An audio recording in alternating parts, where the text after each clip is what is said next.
The night Sofia Valente discovered her husband had been poisoning her for 3 years, she made a choice that would shake the criminal underworld to its core.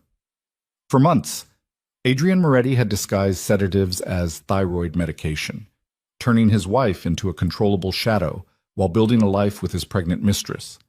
But when his powerful uncle Lorenzo, the feared head of the De Luca crime empire, saw the truth behind Sofia's drugged exhaustion, everything changed. What started as forbidden protection became an explosive love that would ignite a war, expose deadly betrayals, and transform an invisible wife into an unstoppable queen. Follow this story to the end, hit that like button, and comment what city you're watching from so I can see how far this tale travels. The morning light cut through the windows of the Moretti estate like broken glass, sharp and unforgiving. Sofia Valente stood in front of the bathroom mirror, her reflection a stranger she barely recognized. Dark circles shadowed her eyes, her skin pale and drawn. She blinked slowly, fighting through the familiar fog that wrapped around her thoughts every morning. Her hands trembled as she reached for the pill bottle on the marble counter. The label read levothyroxine, a fight for thyroid support. Adrian had been so insistent she take them. Every single morning for the past 8 months, he'd personally handed her the small white tablet with a glass of water, watching until she swallowed. "For your health," he'd say, his voice clipped and businesslike. "You've been gaining weight, getting slower. The doctor says your thyroid needs regulation." Sofia had believed him. Why wouldn't she? He was her husband. They'd been married for 3 years, though it felt like 30. 3 years of slowly disappearing, of becoming smaller and quieter, until she wondered if she'd ever really existed at all. She swallowed the pill dry, wincing as it scraped down her throat. Within 20 minutes, the familiar heaviness would settle over her thoughts, making everything feel distant and manageable. The cruel comments would sting less. The loneliness would feel bearable. The humiliation would fade to background noise. Sofia descended the curved staircase carefully, one hand on the railing. The Moretti house was a monument to wealth and power. Marble floors, crystal chandeliers, artwork worth more than most people's homes, but it had never felt like hers. She was just another possession Adrian had acquired, displayed when convenient, ignored when not. "You're late." Adrian's voice cut through the breakfast room like a blade. He sat at the head of the long dining table, immaculate in a charcoal suit, his dark hair perfectly styled. Everything about Adrian Moretti was precise, controlled, calculated.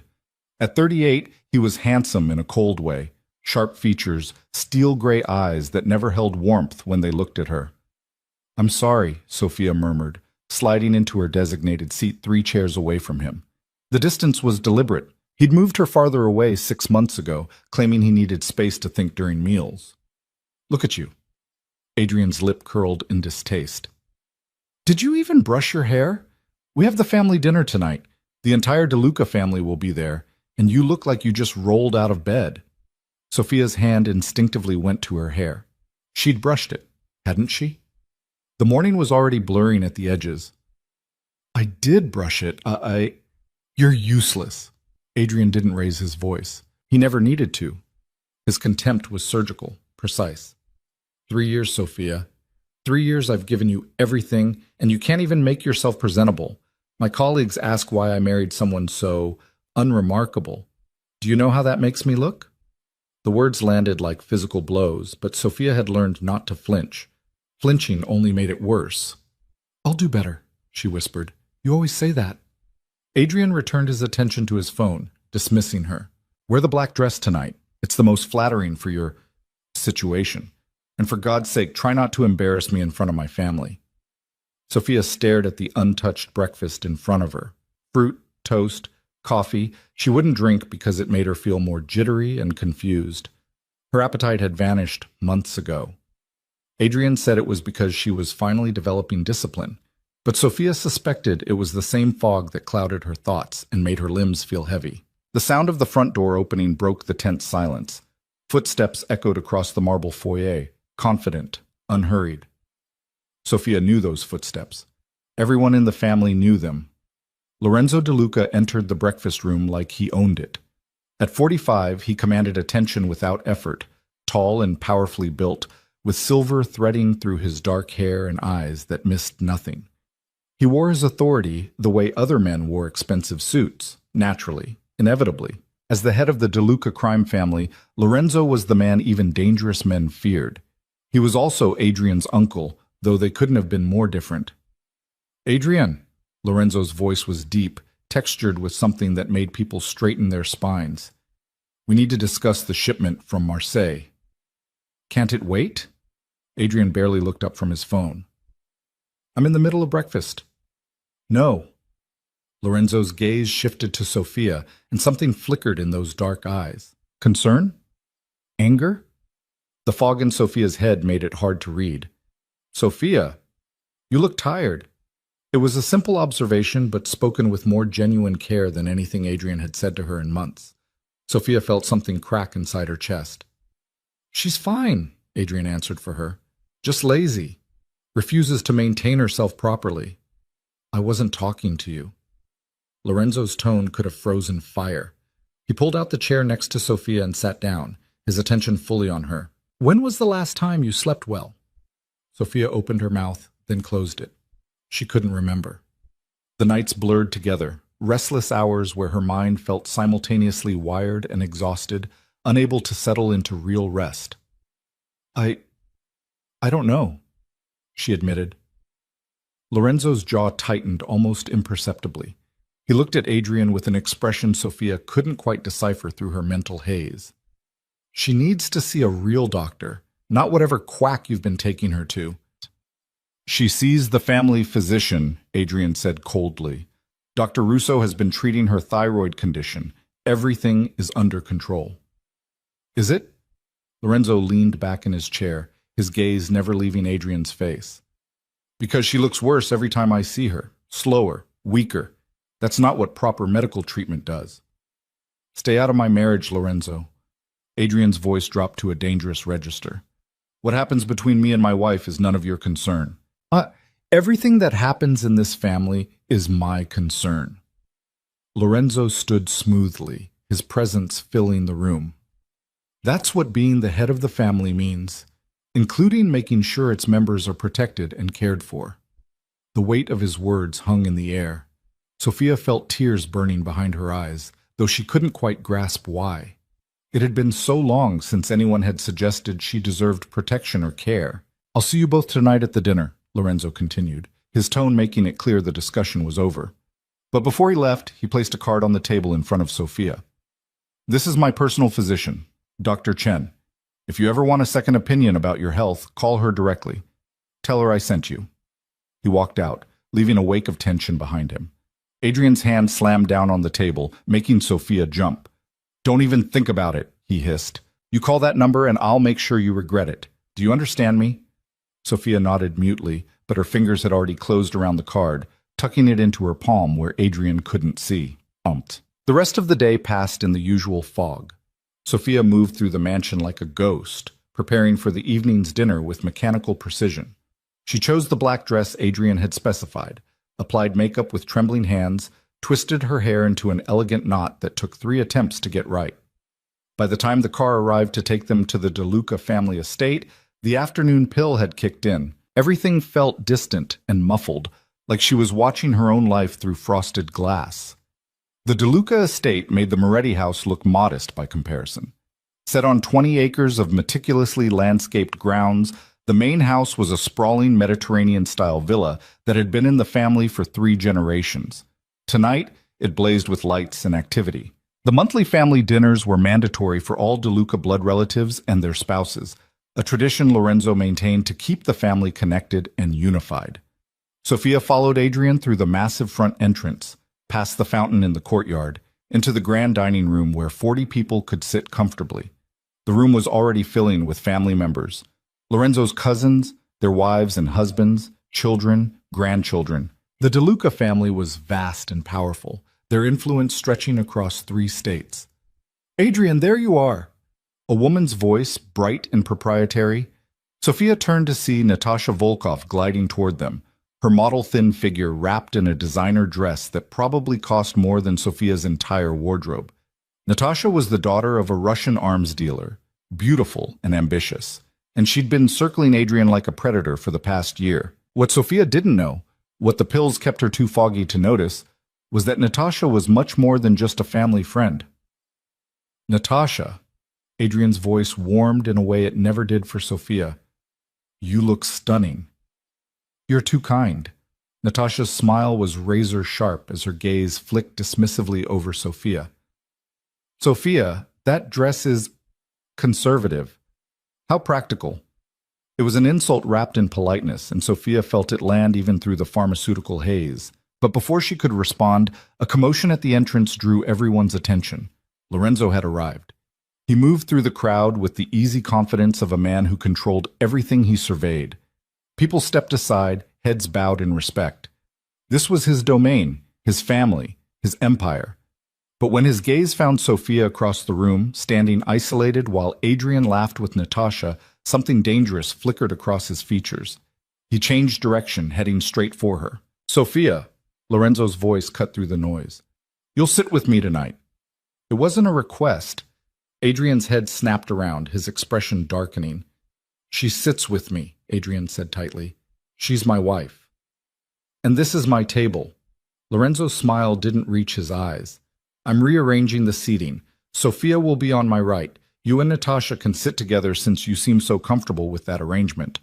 The implication hung in the air like smoke. Sophia saw Adrian's jaw clench, saw the flash of rage in his eyes, but he couldn't object.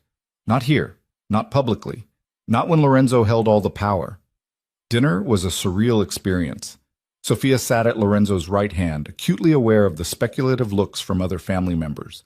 The way Adrian's gaze burned into her from across the table, the way Natasha's perfect smile had frozen into something brittle and false.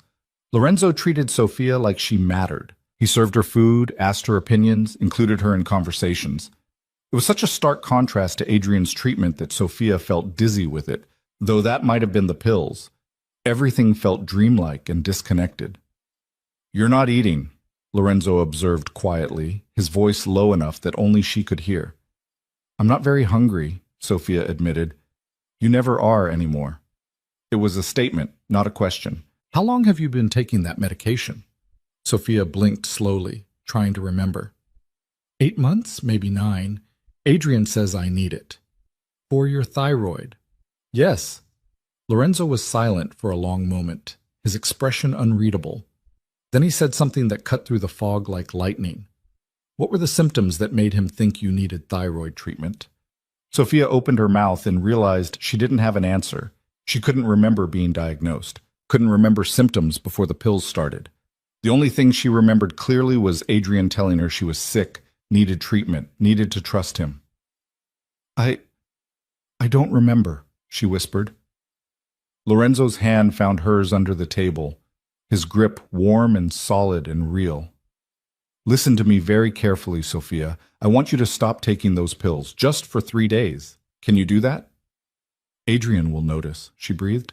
Let him notice. Lorenzo's voice was steel wrapped in silk. Tell him you forgot. Tell him anything, but I need you clear-headed for what's coming. What's coming? The truth. The dinner continued, but Sophia barely registered the courses, the conversations, the carefully orchestrated family politics playing out around her. Her mind kept circling back to Lorenzo's words. Stop taking the pills. It seemed impossible. Adrian monitored her so carefully. But as the evening wore on and Sophia watched her husband laugh intimately with Natasha, watched the way his hand lingered on the small of the other woman's back, watched the way they looked at each other like they shared secrets, something began to crack through the pharmaceutical haze. She wasn't imagining it. Whatever was happening between Adrian and Natasha, it was real. The dinner finally ended near midnight. Adrian was in a foul mood as they drove home, his hands tight on the steering wheel. What the fuck was that about? He demanded. Lorenzo seating you at his right hand like you're someone important? I don't know, Sophia said honestly. He just wanted to embarrass me. Adrian's voice was venomous. Make me look weak in front of the family, and you let him use you to do it. I didn't. Shut up. Adrian's hand lashed out, not hitting her, but slamming against the dashboard with enough force to make Sophia flinch. You're an embarrassment, a fat, useless embarrassment. Do you know what people say about you? About why I married you? Sophia closed her eyes, letting the words wash over her. She'd heard variations of this speech 1,000 times. They say I must have been desperate, Adrian continued, his voice cruel and precise. That you must have had family, money, or connections. But you didn't even have that. You were just a fucking waitress I felt sorry for. The biggest mistake of my life. Each word was designed to hurt, to diminish, to destroy. And for 3 years, they had worked. But tonight, something was different. Maybe it was Lorenzo's unexpected kindness.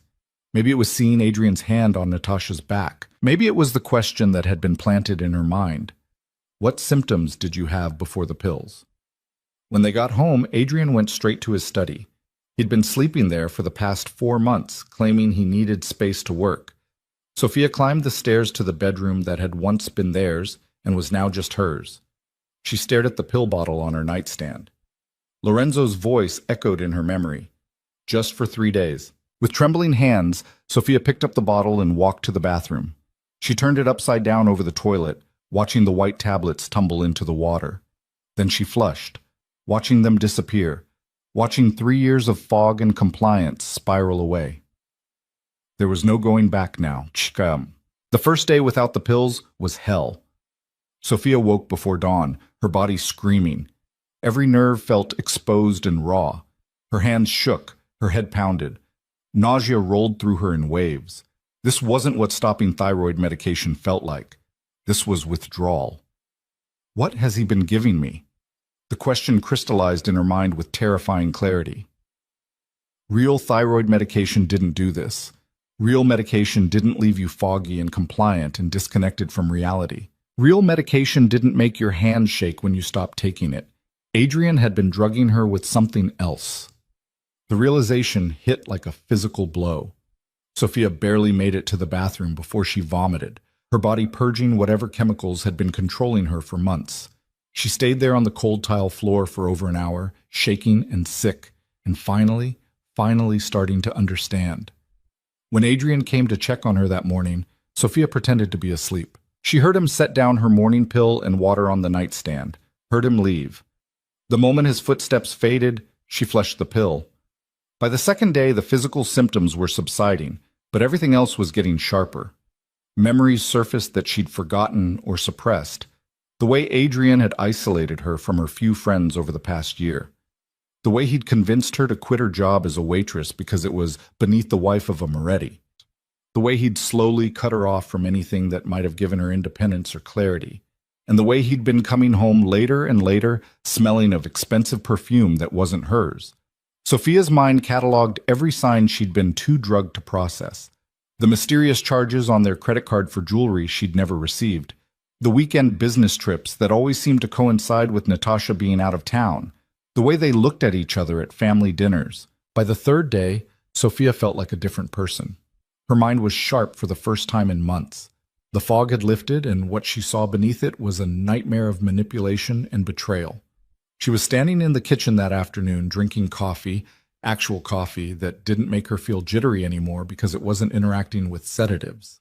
When Adrian's phone buzzed on the counter, he'd left it there while he went to take a shower. Sophia shouldn't have looked, but clarity brought courage, and courage brought action. She picked up the phone. No password. Adrian was arrogant enough to believe she'd never dare check. The messages that filled the screen made her blood run cold. Natasha. When are you going to tell her? I'm 3 months along now. We can't hide this forever. Adrian. Soon. I need to time it right. She's been too unstable lately. Once I have her committed for psychiatric evaluation, everything will be easier. Natasha. You've been saying that for weeks. I want to be with you publicly. I want our baby to have your name. Adrian. You will. Trust me. Once Sophia's out of the picture, we'll be free. The medication is working perfectly. Another few months and no judge will question her mental incompetence. Then I get everything and she gets nothing. Sophia's hands were steady as she took screenshots. Years of carefully manufactured compliance had taught her to be invisible, to move quietly, to go unnoticed. She forwarded the messages to her own email, then deleted the evidence of her snooping. When Adrian emerged from the shower 20 minutes later, Sophia was exactly where he'd left her, staring out the window with the blank expression he'd grown accustomed to. Did you take your pill today? He asked casually. toweling his hair. Yes, Sophia lied smoothly. Of course. Good. He kissed her forehead like she was a child. Can't have you getting worse. Dr. Russo says the medication is crucial for your stability. Dr. Russo. Another name to remember. Another person who'd been complicit in Adrian's plan to drug her, destroy her credibility, and steal everything from her. Adrian, Sophia said softly, testing her new clarity. Can I ask you something? What? Are you happy with me? He looked at her with something between surprise and contempt. What kind of question is that? I just wonder sometimes if you regret marrying me. Adrian's expression softened into something almost kind, which was somehow worse than his usual cruelty. Sophia, you're sick. Your mind creates these insecure thoughts. That's why you need the medication, need the treatment. I'm doing this because I care about you. It was textbook gaslighting, and for the first time, Sophia could see it for exactly what it was. Of course, she murmured. You're right. I'm sorry. Don't apologize. Just take your medication and trust me. He squeezed her shoulder, then checked his phone, the one she'd just violated. His expression didn't change as he scrolled through messages. He had no idea she'd been there, seen everything. That evening, Sophia received a text from an unknown number. Unknown. This is Lorenzo. How are you feeling? Her heart hammered as she typed a response, deleting and retyping 3 times before sending. Sophia. Different, clearer, scared. Lorenzo. Good. Fear means you're seeing clearly. Can you meet me tomorrow? Somewhere Adrian won't know about? Sophia. Where? Lorenzo. There's a gallery on 5th Street, contemporary art. Adrian would never go there. He hates modern art. 2 o'clock. Sophia. I'll be there. Eat. The gallery was almost empty on a Tuesday afternoon. Sophia stood in front of a massive abstract painting, seeing it clearly for the first time in months. The colors were vivid, the shapes intentional, the chaos on the canvas somehow making perfect sense. It's about transformation, Lorenzo's voice came from behind her. The artist described it as depicting the moment someone realizes they've been living in a cage they didn't know existed. Sophia turned to face him. Lorenzo looked different away from the family dinners and the performative dynamics of the DeLuca estate. More human, but no less powerful. How did you know? She asked. About the pills? I didn't, not for certain. Lorenzo moved to stand beside her, both of them facing the painting.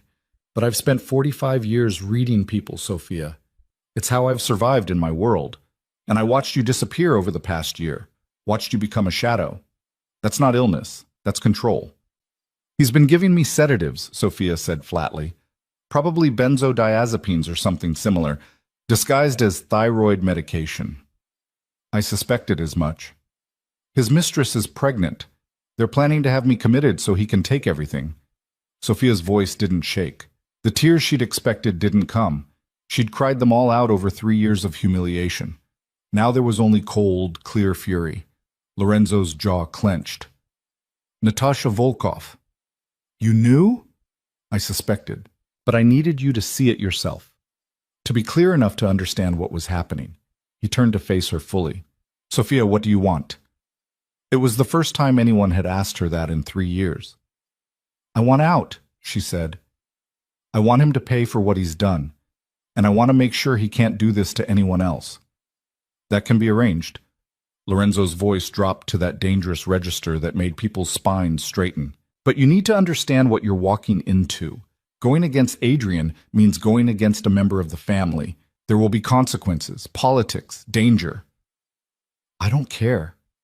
You should. He stepped closer, close enough that she could see the flecks of gold in his dark eyes. I can protect you, Sophia, but only if you're completely honest with me. About everything. Can you do that? Sophia met his gaze and saw something she'd never expected to find, genuine concern. This powerful, feared man, the head of a criminal empire, was looking at her like she mattered, like she was worth protecting, like she was real. Yes, she whispered. Then tell me everything, from the beginning. They sat in the gallery's small cafe for 2 hours. Sophia told him about the gradual isolation, the escalating verbal abuse, the moment the pills started, and how her life had dissolved into fog. She told him about the messages she'd found, about Natasha's pregnancy, about Adrian's plan to have her committed. Lorenzo listened without interrupting, his expression growing darker with each revelation. "I have the screenshots," Sophia finished, "evidence of their affair, of their plan, but I don't know what to do with it." "You give it to me," Lorenzo said, "and you let me handle this the right way." "What's the right way?" Lorenzo's smile was sharp and cold. "Family dinner is in 2 weeks. That's when we expose everything, publicly, in front of the entire family. Adrian thinks he can manipulate the situation, control the narrative, but he's forgetting one crucial detail." "What's that?" "I control the family, not him." Lorenzo reached across the table, covering her hand with his. The touch sent electricity through Sophia's newly awakened nerves. "Stay strong for 2 more weeks. Can you do that?" "Yes." "Keep pretending to take the pills. Act foggy when he's around. Don't let him suspect anything has changed. And then? Then we destroy him." Sophia should have been afraid, should have questioned the wisdom of trusting one powerful man to save her from another. But something in Lorenzo's eyes told her this was different. He wasn't trying to control her. He was offering her a weapon. "Why are you helping me?" she asked. Lorenzo was quiet for a long moment. When he spoke, his voice carried weight she didn't fully understand yet. "Because I know what it's like to be trapped in a life someone else designed for you. And because when I look at you, Sophia, I don't see the broken woman Adrian tried to create. I see someone extraordinary who's been buried under abuse and chemicals. I want to see what happens when she's finally free." The way he said it, the intensity in his gaze, made Sophia's breath catch. This was dangerous territory, emotion she had no right to feel for her husband's uncle. But the pills were gone, the fog had lifted, and for the first time in 3 years, Sophia felt alive. "Thank you," she whispered. "Don't thank me yet."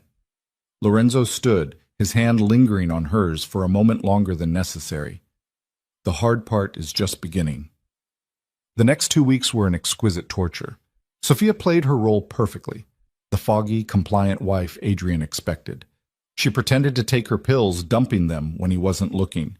She moved through the house like a ghost, letting him believe his control was absolute. But beneath the performance, she was gathering information. She found Dr. Russo's medical files in Adrian's study, files documenting medications she'd never actually needed, psychiatric evaluations she'd never undergone, all carefully constructed to build a case for her incompetence. She found bank statements showing money being funneled to accounts in Natasha's name. She found emails discussing how best to time the commitment proceedings. Every piece of evidence went to Lorenzo, and every few days they met. Always somewhere Adrian would never think to look. Art galleries, quiet cafes, and neighborhoods he considered beneath him, once in a bookstore where Lorenzo bought her a first edition of Virginia Woolf because Sophia mentioned loving her work. During those meetings, something shifted between them. Lorenzo wasn't just her protector or ally. He was becoming the first person in years who truly saw her, who asked about her thoughts, her opinions, her dreams, who treated her like she had value beyond what she could provide or how well she could disappear. Sophia knew it was dangerous, knew she was vulnerable and he was powerful, and the situation was complicated in ways she couldn't fully navigate. But every time Lorenzo looked at her with those dark, intense eyes, she felt herself awakening further. Not just from the drugs, but from years of believing she was worthless. The night before the family dinner, Sophia couldn't sleep. She stood in her bedroom. Adrian was in his study as always, staring at her reflection in the mirror. The woman looking back was different from the one who'd existed 3 weeks ago. Her eyes were clear. Her spine was straight. She looked alive. Her phone buzzed with a message from Lorenzo. "Lorenzo, tomorrow changes everything. Are you ready?" Sophia. "Yes." Lorenzo. "Whatever happens, stay close to me. I won't let him hurt you anymore." Sophia stared at those words for a long time. "I won't let him hurt you anymore." It was a promise, a vow, and somehow she believed it completely. The DeLuca estate blazed with lights as Sophia and Adrian arrived for the family dinner. Sophia wore a red dress, not the conservative black Adrian had demanded, but a deep crimson that made her look alive and vibrant. Adrian had been too distracted to notice, too busy texting Natasha to care what his wife wore. The dining room was packed. Not just the usual family members, but others Sophia didn't recognize. Lorenzo's closest advisors, his legal counsel. This wasn't a normal dinner. This was something else. Lorenzo stood at the head of the table, commanding attention without effort. When his gaze found Sophia, something fierce and protective flashed across his features. "Thank you all for coming," Lorenzo began, his voice carrying easily across the room. "Tonight's dinner is special. Tonight we address a matter that affects the integrity of our entire family." Adrian stiffened beside Sophia. He'd sensed something was wrong. "What's this about, Lorenzo?" Adrian asked, his voice carefully neutral. "This is about trust, loyalty, and what happens when those values are betrayed." Lorenzo's gaze locked onto Adrian with the force of a physical blow. "This is about you, nephew, and your wife." The room went silent. Every eye turned to their end of the table. "I don't understand," Adrian said, but his hands had clenched into fists. "Don't you?" Lorenzo gestured, and one of his men handed him a folder. "Let me help clarify. For the past 9 months, you've been systematically drugging your wife with benzodiazepines disguised as thyroid medication. You've been building a false medical history to have her declared mentally incompetent, all while conducting an affair with Natasha Volkov, who is currently carrying your child." Gasps rippled through the room. Natasha, seated near the middle of the table, had gone white. "That's insane," Adrian spat. "She's delusional. Her mental illness—" "There is no mental illness." Lorenzo's voice could have cut diamond. "There's only your deliberate, calculated abuse, and we have proof."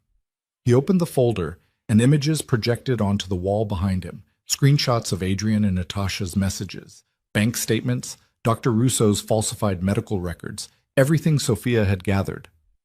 "You tried to destroy your wife to steal her trust fund," Lorenzo continued. "Money that was protected by prenuptial agreement. Money you could only access if she was declared incompetent or dead. You chose the former. How merciful of you." Adrian lunged to his feet. "This is fabricated.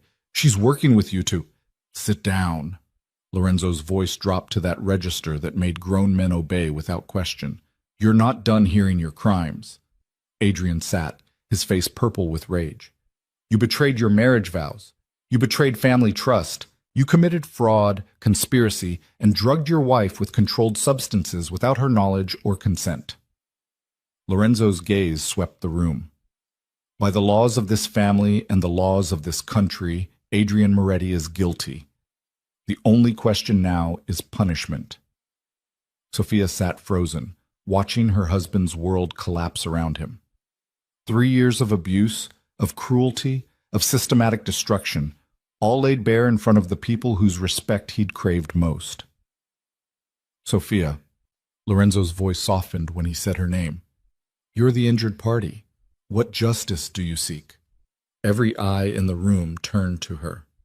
The invisible wife, the embarrassment, the woman Adrian had tried to erase. Sophia stood slowly, her legs steady, her voice clear. "I want a divorce," she said. "I want every penny of my trust fund protected. I want Dr. Russo stripped of his medical license for participating in this fraud. And I want Adrian to know what it feels like to have everything taken away."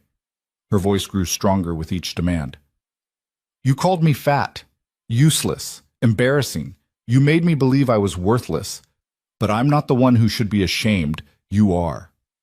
The silence in the room was absolute. Then slowly, Lorenzo began to clap. Others joined in, a standing ovation for the woman who'd been invisible for 3 years and was finally being seen. Adrian's face twisted with hatred. "You bitch! You ungrateful!"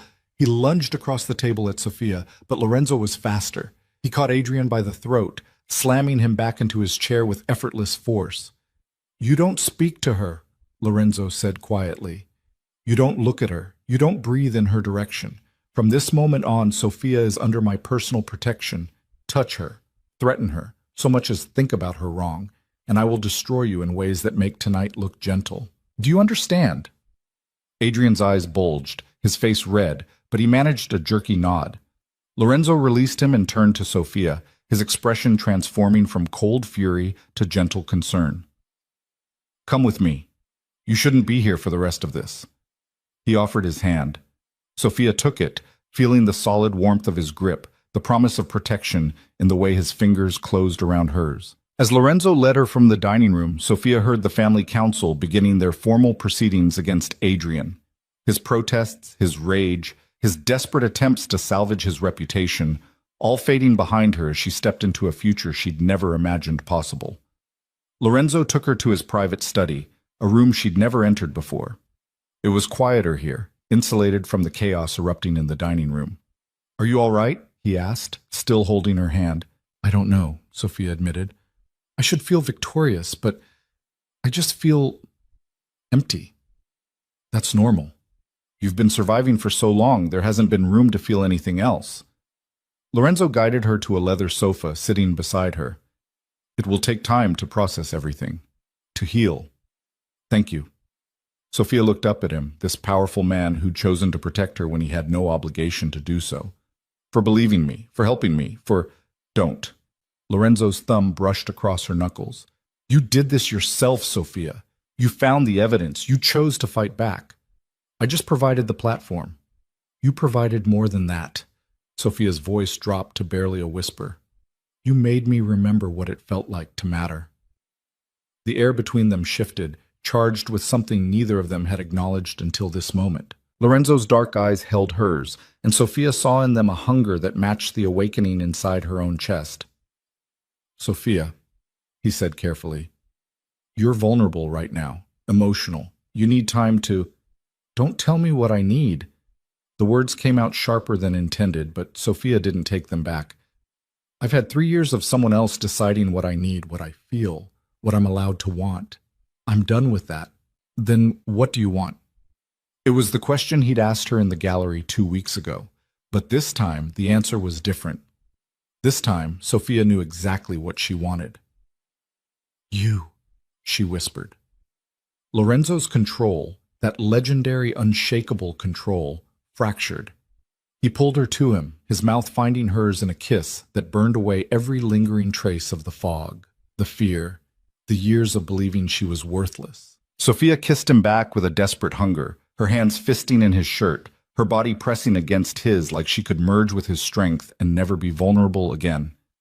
When they finally broke apart, both breathing hard, Lorenzo rested his forehead against hers.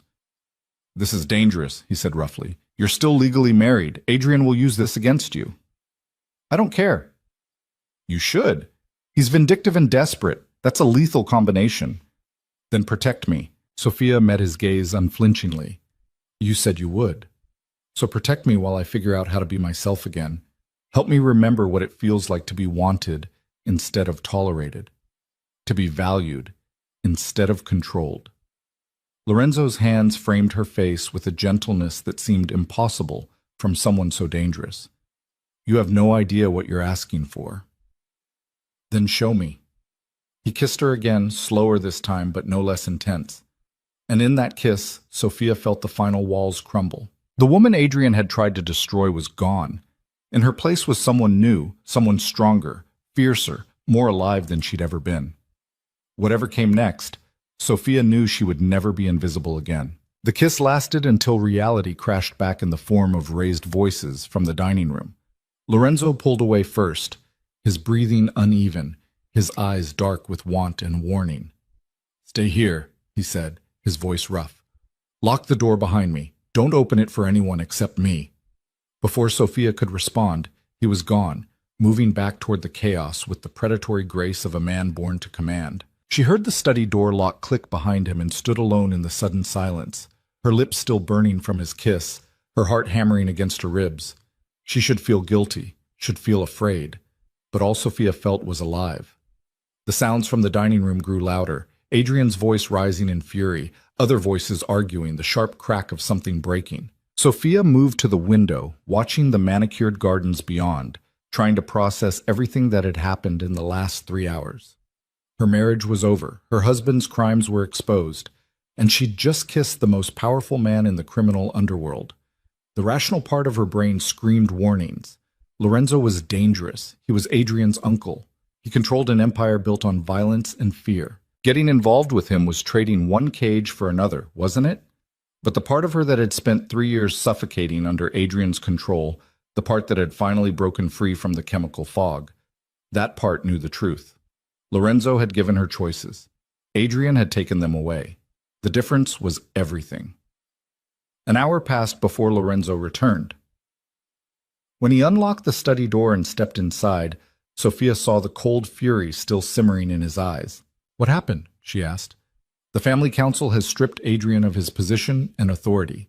His accounts are frozen. He's been ordered to surrender all family assets, including the house you've been living in." Lorenzo moved to the bar cart, pouring 2 glasses of whiskey. He handed one to Sophia. He threatened to go to the police, expose family business. That was his final mistake. Sophia took the glass with trembling hands. "What will happen to him?" "That depends on whether he's smart enough to accept exile or stupid enough to keep fighting." Lorenzo's expression was carved from stone. "But that's not your concern anymore. You need to think about yourself now. Where you'll stay. What you need to feel safe." "I don't know where to go," Sophia admitted. The realization hit her like ice water. She had no friends left. Adrian had isolated her systematically. Her family was scattered, distant both geographically and emotionally. The house she'd lived in for 3 years had never been hers. "I have nowhere. You have here." Lorenzo's voice gentled. "I have a guest house on the property. Private, secure. You can stay there as long as you need." "I can't ask you to." "You're not asking. I'm offering." He stepped closer, not touching her, but close enough that she could feel his warmth. "Sophia, Adrian will lash out. He's cornered and humiliated. Until the divorce is finalized and he's dealt with permanently, you need protection. And you're offering to be my protector?" The question came out more challenging than Sophia intended. Lorenzo's lips curved into something too sharp to be called a smile. "I'm offering to be whatever you need me to be. Protector, ally, friend." His gaze dropped to her mouth, and the air between them crackled. "Or more, if that's what you want. But only when you're ready, only when you're sure." "I kissed you first," Sophia reminded him. "You did, but you're also coming out of 3 years of abuse and manipulation. I won't take advantage of that, no matter how much I want to." The admission hung between them, honest and raw. Sophia's breath caught. "How long have you wanted to?" Lorenzo was quiet for a long moment, his dark eyes holding secrets. "Since the first family dinner after you married Adrian, you wore a blue dress. You smiled at something his cousin said, and for just a moment, you looked happy. Then Adrian made some cutting remark, and I watched that light die in your eyes." His jaw tightened. "I wanted to kill him right then. Instead, I watched him destroy you piece by piece for 3 years. That stops now." Sophia's heart was thundering so loud she was sure he could hear it. "Why didn't you say something before?" "Because you were married to my nephew. Because I thought maybe I was wrong. Maybe you were happy. Maybe I was seeing things that weren't there." Lorenzo's hand came up, his fingers ghosting along her jawline without quite touching. "And because men in my world don't believe in love. We believe in power, control, strategy. But watching you wake up these past few weeks, watching you fight back and find yourself again, that changed something in me." "What did it change?" "Made me believe that maybe some things are worth more than power." The confession was more intimate than any kiss. Sophia swayed toward him, drawn by gravity she couldn't resist, but Lorenzo stepped back. "Not tonight," he said firmly. "Tonight you need rest. Tomorrow you need to start building your new life, and I need to make sure Adrian doesn't do anything else stupid." He was right. Sophia knew he was right, but every nerve in her body was screaming for the connection his kiss had promised, for the feeling of being wanted instead of tolerated, valued instead of controlled. "The guest house?" she asked quietly. "I'll have it prepared. My driver will take you to collect whatever you need from the Moretti house tomorrow. We'll have security with you." "Adrian will be there." "Adrian will be smart enough to stay away from you if he values his life." Lorenzo's voice dropped to that dangerous register. "And if he's not, he'll learn." A knock on the study door interrupted them. "Boss?" A man's voice, careful and respectful. "The council is ready with their final decision." Lorenzo glanced at Sophia. "Stay here. I'll be back." He left again, and this time Sophia poured herself another whiskey. her hands steadier than they'd been in months. She could hear the murmur of voices from the dining room, the formal cadence of the family council delivering judgment. She wondered what Adrian was thinking right now, watching his carefully constructed world collapse. Did he feel a fraction of the fear he'd inflicted on her? The humiliation? She hoped so. When Lorenzo returned 20 minutes later, his expression was grim satisfaction. "It's done. Adrian has been given 48 hours to leave the city. If he returns, he'll be considered an enemy of the family." What about Natasha? Her father was informed of her role in this. He's furious. The Volkovs don't tolerate scandal. She'll be dealt with by her own family. Lorenzo moved to stand in front of her. "You're free, Sophia. Legally, it will take time for the divorce to finalize, but effectively, your marriage is over." Free. The word should have filled her with joy, but instead, Sophia felt untethered. She'd spent 3 years in a cage. Now the door was open, but she had no idea how to fly. "I don't know who I am without him," she whispered. "Without the fear and the control and the constant criticism, I don't know what I want or who I'm supposed to be." "Then figure it out." Lorenzo's voice was gentle, but firm. "You have time, space, resources. Figure out who Sophia is when no one is telling her who to be. Will you help me? If that's what you want." Sophia met his gaze, seeing the want there, carefully leashed. Seeing the respect, the protection, the promise of something she didn't have words for yet. "It is." The corner of Lorenzo's mouth lifted. "Then I'm yours." The words sent heat spiraling through her. Not possession, but partnership. Not control, but choice. Everything Adrian had never been. "Come on," Lorenzo said, offering his hand. "Let me show you the guest house." They walked through the darkened gardens, security personnel maintaining discreet distance but ever present. The guest house was smaller than the main estate but still luxurious. 2 bedrooms, a full kitchen, floor-to-ceiling windows overlooking a private courtyard. "It's beautiful," Sophia breathed. "It's safe," Lorenzo corrected. "That matters more." He showed her the security system, the panic buttons, the direct line to his personal phone. Every precaution, every measure designed to keep her protected. When they finished the tour, they stood in the main living area, neither quite ready to say goodnight. "Thank you," Sophia said, "for everything, for believing me, for—" Lorenzo kissed her, not the desperate, consuming kiss from before, but something softer, a promise, not a claim. When he pulled back, his forehead rested against hers. "Sleep well, Sophia. Tomorrow starts your new life."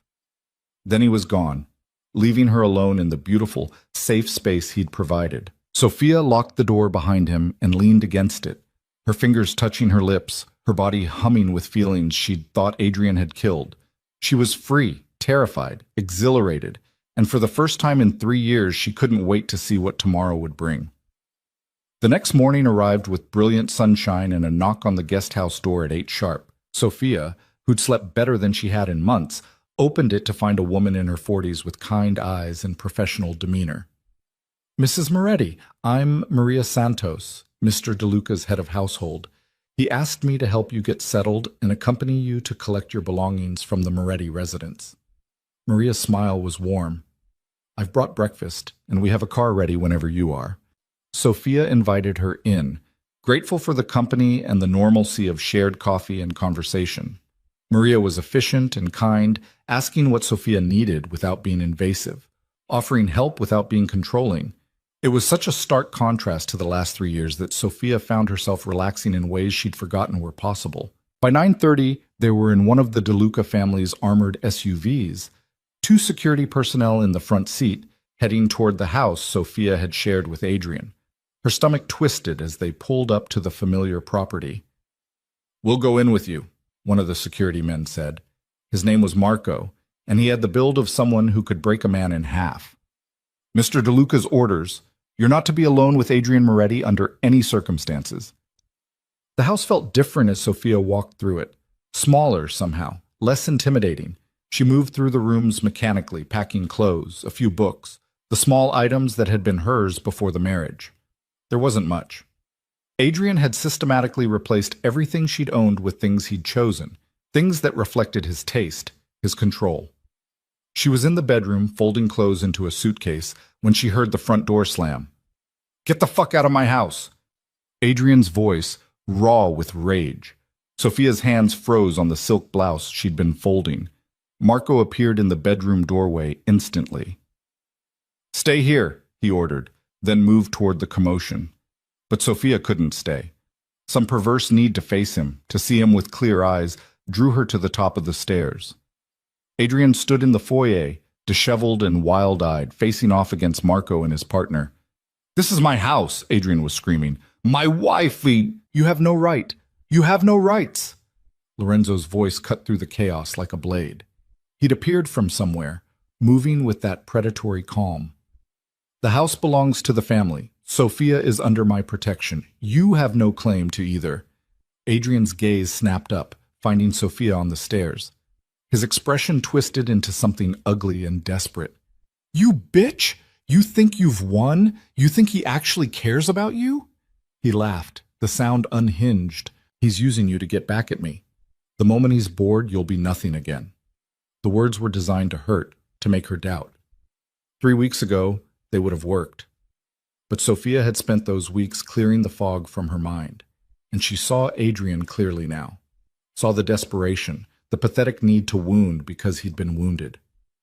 You're pathetic, she said quietly, descending the stairs with measured steps. You spent 3 years trying to convince me I was worthless because you knew the truth, that you were, that you needed to destroy me to feel powerful because you had nothing else.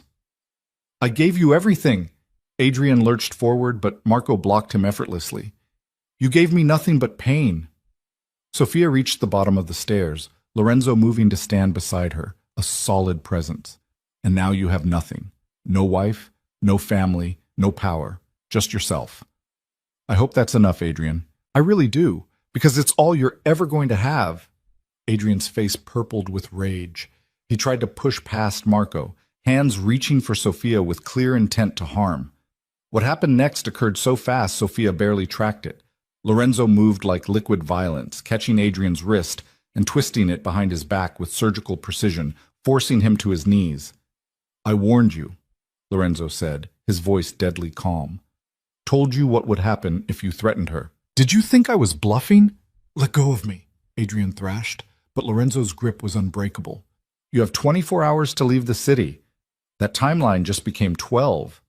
If I see you, hear about you, or catch even a whisper that you're within 100 miles of Sophia, I will end you. Not quickly, not mercifully. I will make you beg for death and deny you that kindness. Do you understand? Adrian's response was a choked gasp of pain as Lorenzo increased pressure on his wrist. I said, do you understand? Yes, Adrian spat. Yes, I understand. Lorenzo released him with a shove that sent Adrian sprawling on the marble floor. Get him out of here, he ordered Marco. Make sure he leaves, now. As security hauled Adrian to his feet and dragged him toward the door, he twisted back to look at Sophia, his expression pure venom. You'll regret this, both of you. I'll make sure of it. The threat hung in the air even after the door slammed behind him. Sophia found herself trembling, not with fear but with the adrenaline crash of confrontation. Lorenzo's hand found the small of her back, steady and warm. Are you all right? Yes. Sophia took a shaky breath. Actually, I am. Is that strange? No. Lorenzo's thumb traced small circles through her blouse.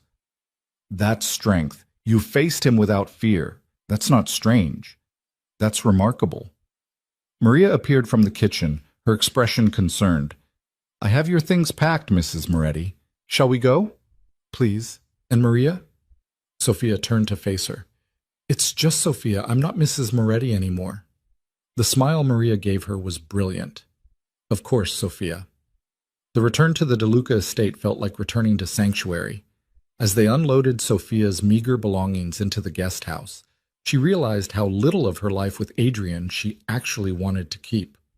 Most of it could burn for all she cared. Start fresh, Lorenzo suggested, watching her frown at the clothes she'd packed. Buy new things, things you choose, things that make you feel like yourself. I don't know what I like anymore, Sophia admitted. Adrian chose everything, my clothes, my hair, what I ate, where I went. I don't even know what my taste is. Then experiment. Try things. Fail at them. That's what freedom means.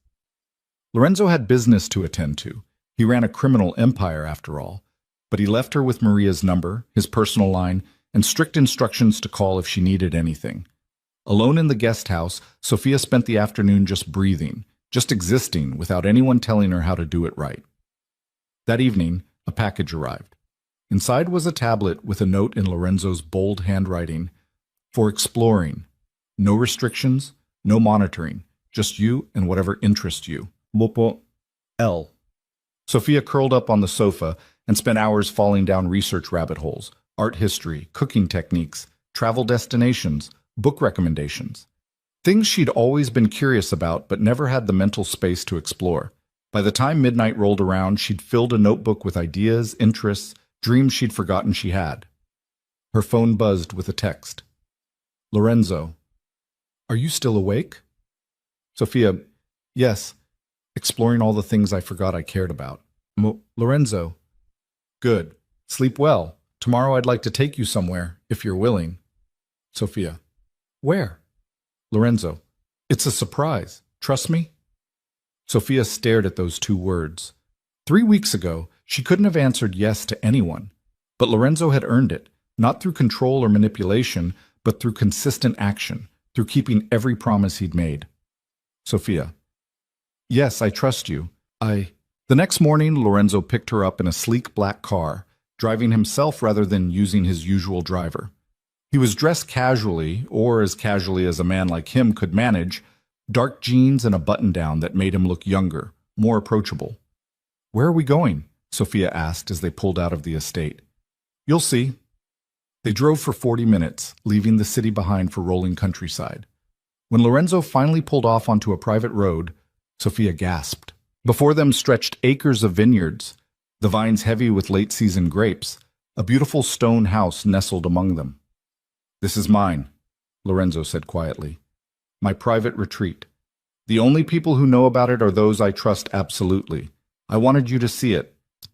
He showed her around, the modest house with its comfortable furniture and walls lined with books, the wine cellar he'd been cultivating for years, the terrace overlooking the vineyards where the sunset painted everything gold. "It's beautiful," Sophia breathed. "Do you come here often?" "Not as often as I should. My life is complicated, dangerous. But here I can just be Lorenzo, not the Don, not the head of the family. Just a man who makes wine and reads books and doesn't have to constantly watch for knives aimed at his back." He'd brought them lunch. Simple food, good wine, conversation that flowed easily. They talked about everything and nothing. Sophia told him about her childhood, her dreams of being an artist that she'd abandoned when life got difficult. Lorenzo talked about his own past, the weight of inheriting power he'd never asked for, the loneliness of being surrounded by people but trusted by few. "Why did you show me this place?" Sophia asked as they sat on the terrace watching the sun sink lower. Lorenzo was quiet for a long moment. "Because I wanted you to know who I am when the world isn't watching. Because everything between us has been crisis and protection and family politics. I wanted you to see that there's more to me than the man who controls the DeLuca empire." "I already knew that." "Did you?" "Yes." Sophia turned to face him fully. "The man who controls the empire wouldn't have noticed I was suffering, wouldn't have cared enough to investigate, wouldn't have risked family conflict to protect someone who was nothing to him. That man would have let Adrian destroy me because it was easier. But you didn't. You saw me when I was invisible to everyone else." Lorenzo's hand found hers, their fingers intertwining naturally. "You were never invisible to me, Sophia. That was the problem." "Why was it a problem?" "Because you were married to my nephew. Because I'm not a good man who deserves good things. Because I've done things that would horrify you if you knew the details." His thumb traced circles on her palm. "But I'm selfish enough that I don't care. I want you anyway." Sophia's heart was racing. "I want you too." "You think you do, but you don't really know me yet." "Then let me know you."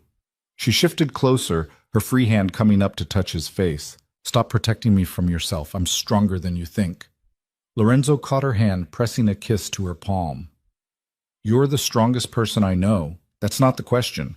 The question is whether you're ready for what being with me means, the danger, the violence, the things I'll have to do to keep you safe." "You're already keeping me safe." "From Adrian." But there are others, rivals, enemies, people who would hurt you to hurt me the moment they knew you mattered. His expression was tortured. I can't lose you to that, Sophia. Better to keep distance than to paint a target on your back. It's too late for distance. Sophia leaned in, her lips a breath away from his. You already matter to me. The target's already there. So stop being noble and kiss me. Lorenzo's control shattered. He pulled her to him, his mouth claiming hers with an intensity that stole her breath. This wasn't the gentle promise from the guest house or the desperate connection from his study. This was hunger, want, need, everything they'd both been denying. Sophia kissed him back just as fiercely, her hands fisting in his shirt, pulling him closer. She'd been half alive for 3 years, and Lorenzo made her feel like she was burning from the inside out. Every nerve awakening, every sensation magnified. When they finally broke apart, both breathing hard, Lorenzo rested his forehead against hers. This is dangerous. I don't care. You should. I spent 3 years being careful, being controlled, being what someone else wanted me to be. I'm done with that. Sophia met his dark gaze unflinchingly. I want you. I want this. And I don't care if it's complicated or dangerous or if the timing is wrong. Life is too short to deny what makes you feel alive. Lorenzo's laugh was rough. You're going to destroy me. Good. Then we'll be even. He kissed her again, and this time there was no hesitation, no holding back. They moved inside, to the comfortable bedroom Lorenzo had created for himself in this sanctuary, and Sophia felt the last pieces of her old life fall away. Making love to Lorenzo was nothing like the mechanical, obligatory encounters with Adrian. This was passion, connection, two people choosing each other with full awareness and complete desire. Lorenzo touched her like she was precious, like every inch of her mattered, like he wanted to memorize her with his hands and mouth. And Sophia, finally free from the fog that had controlled her for so long, finally allowed to want and feel and choose, gave herself over to sensation completely. She was loud, demanding, unrestrained, everything Adrian had shamed her for being.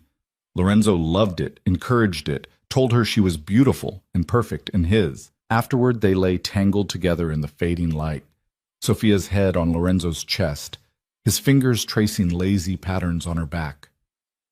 I don't regret this, she said quietly. I know I should probably wait, process the divorce, figure myself out first. But I don't regret this. Neither do I. Lorenzo's voice rumbled under her ear. Though I should. You deserve better than a man like me. Stop telling me what I deserve. Sophia propped herself up to look at him. I know what I deserve. Respect. Protection. Someone who sees me as an equal partner, not property. You give me all of that. I also give you danger. Life is dangerous. At least with you, I'm choosing my danger instead of having it inflicted on me. Lorenzo cupped her face, his expression fierce. I will protect you with everything I have. You understand that? Everything. Anyone who tries to hurt you will answer to me. I know. Sophia kissed him softly. But I'm not asking you to fight all my battles. I'm asking you to stand beside me while I learn to fight my own. Something in Lorenzo's expression shifted. Respect, admiration, maybe even love, though it was too soon for either of them to use that word. Then that's what I'll do. They stayed at the vineyard through sunset and into the evening, talking and making love, and existing in a bubble separate from the complicated reality waiting for them. But eventually, reality called. Lorenzo had business to handle, and Sophia needed to start building the life she'd claimed she wanted. The drive back to the estate was quiet, comfortable silence rather than awkward. When Lorenzo walked her to the guest house door, he kissed her one more time. Tomorrow I have meetings all day.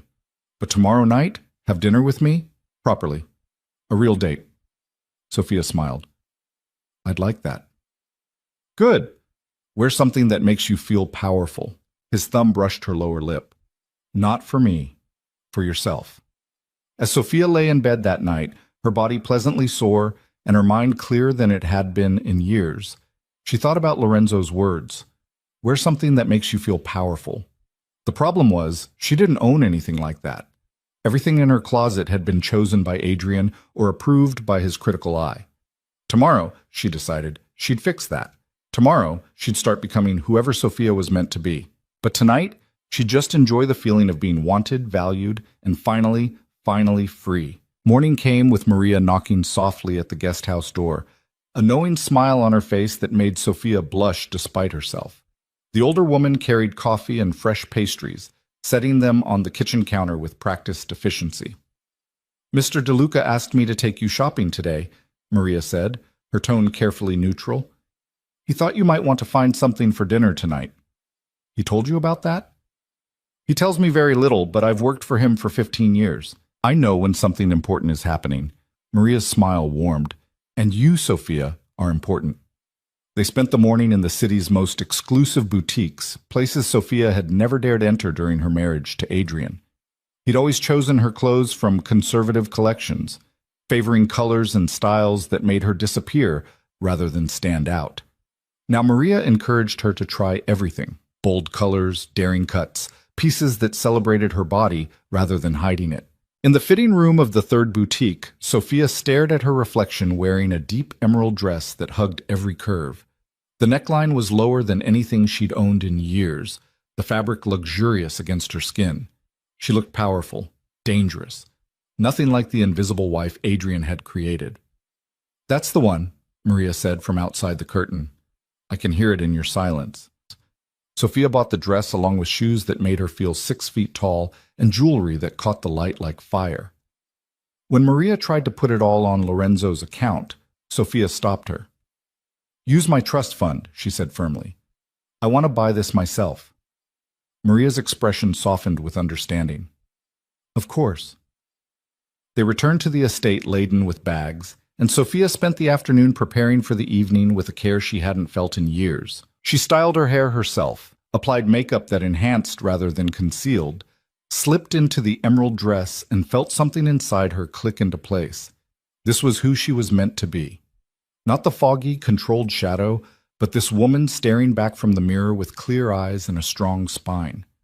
Lorenzo arrived at the guest house at 7 sharp, and the look on his face when Sophia opened the door made every penny worth it. He stood frozen, his dark eyes tracking over her slowly, reverently. "You're stunning," he said, his voice rough. "I feel powerful," Sophia replied, and meant it. "Good." Lorenzo offered his arm. "Because tonight, I'm taking you somewhere the entire family will see us together. I want you to be ready for that." Sophia's stomach flipped. "You mean, I'm done hiding what you mean to me. If we're doing this, Sophia, we do it openly. No shame, no apologies. But that means people will talk, judge. Some will disapprove." "Let them." Sophia took his arm, feeling the solid strength beneath the expensive fabric of his suit.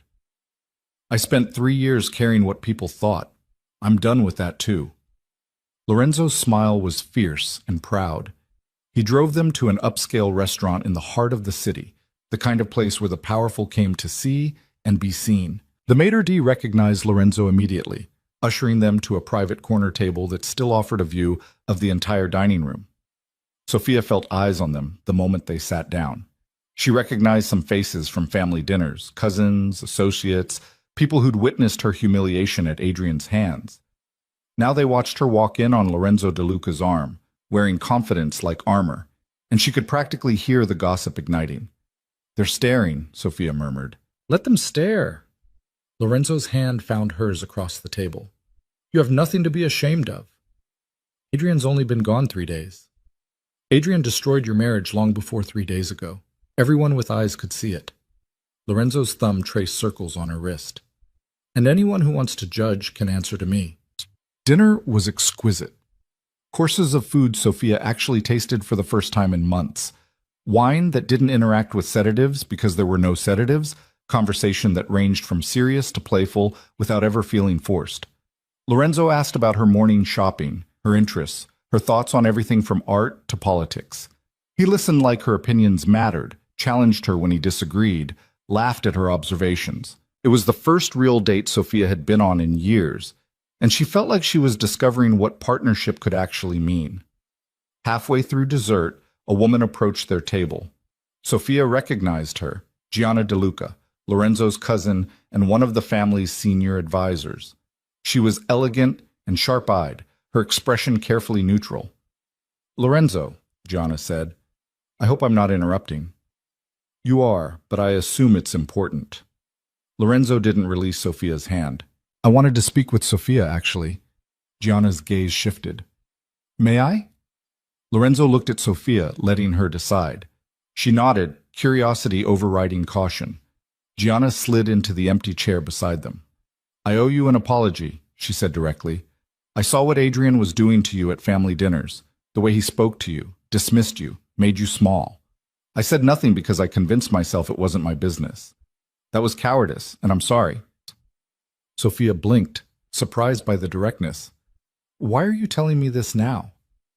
"Because you're with Lorenzo now, which means your family in a different way. And because I want you to know that not everyone in this world is like Adrian. Some of us actually believe in loyalty and protection." Gianna's expression hardened. "What he did, drugging you, planning to have you committed, that violated every code we live by. If the council hadn't exiled him, many of us would have demanded worse." "Thank you," Sophia said quietly. "That means more than you know." Gianna stood, nodding to both of them. "Enjoy your evening. And Sophia, that dress is perfect. You look like someone who could run this family if she wanted to." After she left, Lorenzo raised an eyebrow. "That was unexpected." "She's right, though," Sophia said. "I was so isolated, I thought everyone saw me the way Adrian did, like I was nothing." "You were never nothing. You just couldn't see yourself clearly through the fog he created." Lorenzo signaled for the check. "Ready to go? Or would you prefer to stay and let them stare some more?"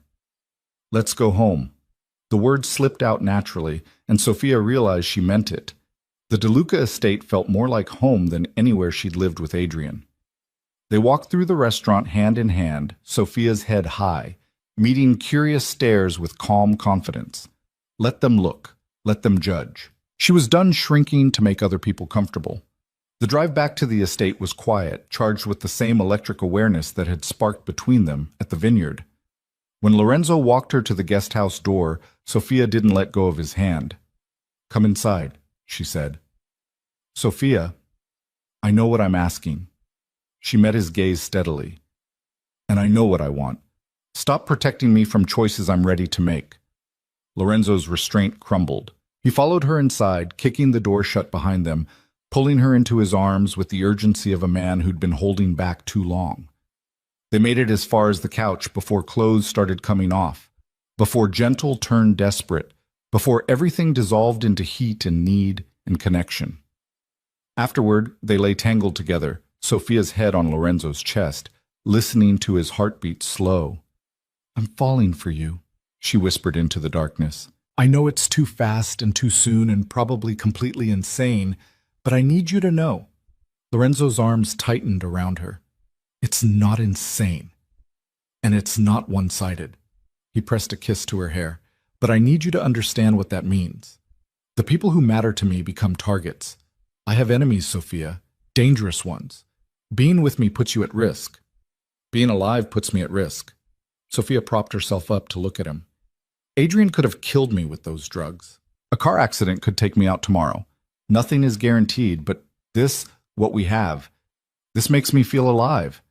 I'm not giving that up because of hypothetical danger." "It's not hypothetical, it's real."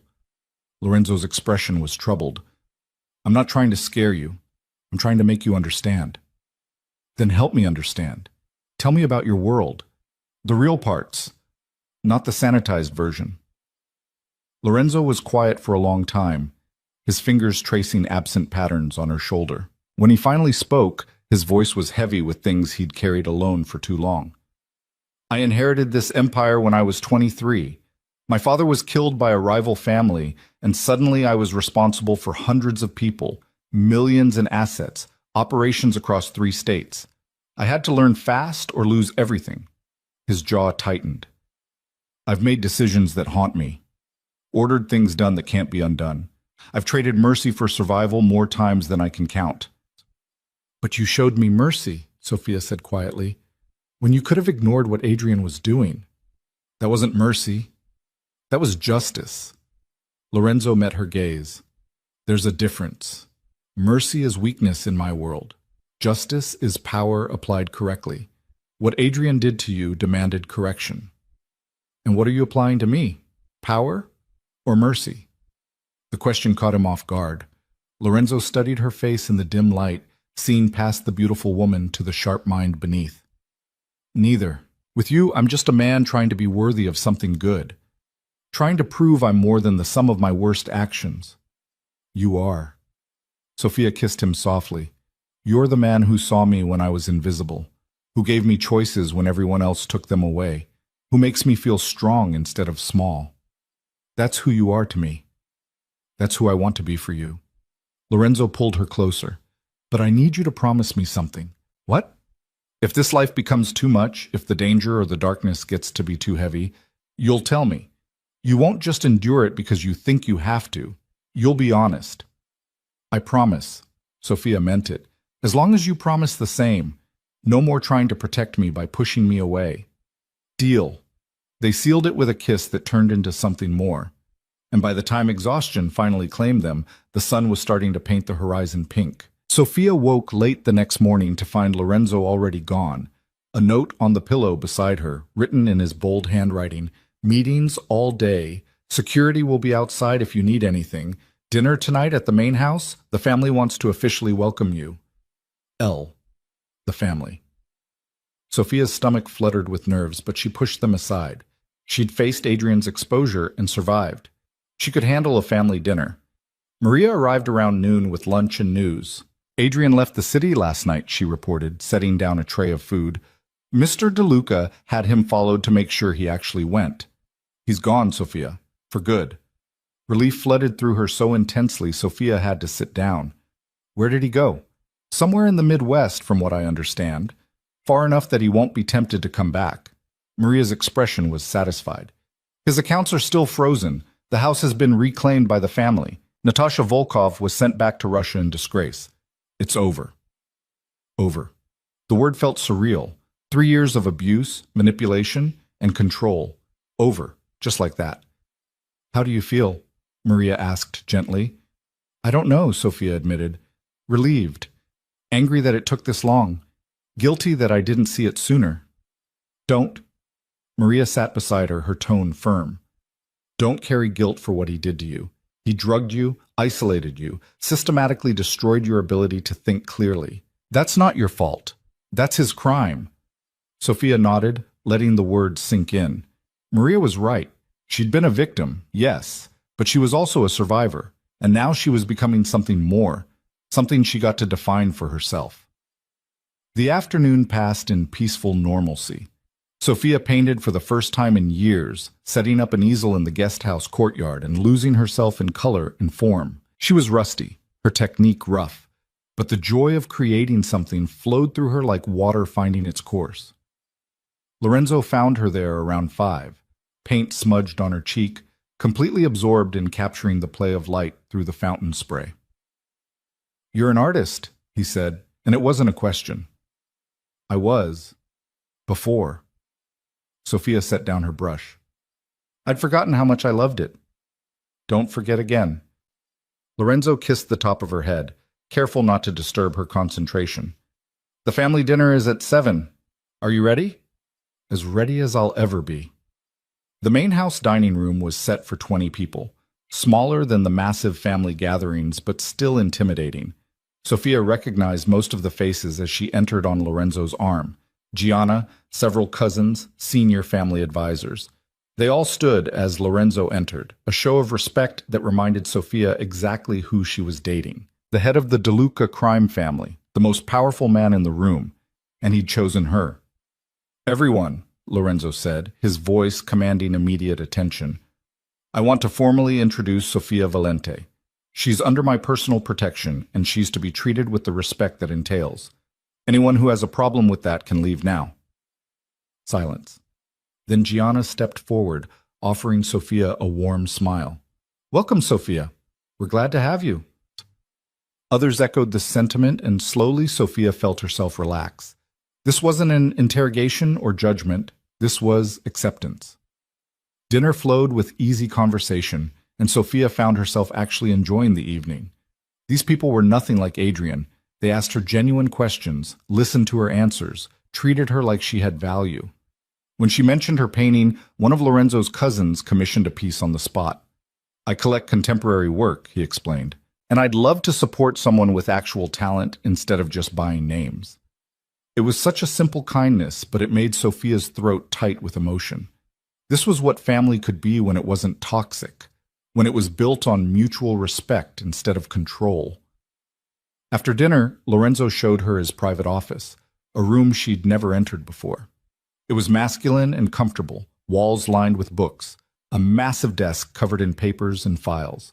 This was where he ran his empire. "I want you to see all of it," Lorenzo said, watching her take it in. "The business, the operations, the reality of what I do. No secrets between us." Sophia moved to the desk, looking at the documents spread across it. Shipping manifests, financial reports, coded messages she couldn't quite decipher. "Are all of these illegal?" "Some. Others are legitimate business that funds the illegal parts. It's complicated." Lorenzo leaned against the desk beside her. "I'm not going to lie to you, Sophia. I run operations that exist outside the law. I make decisions that have consequences.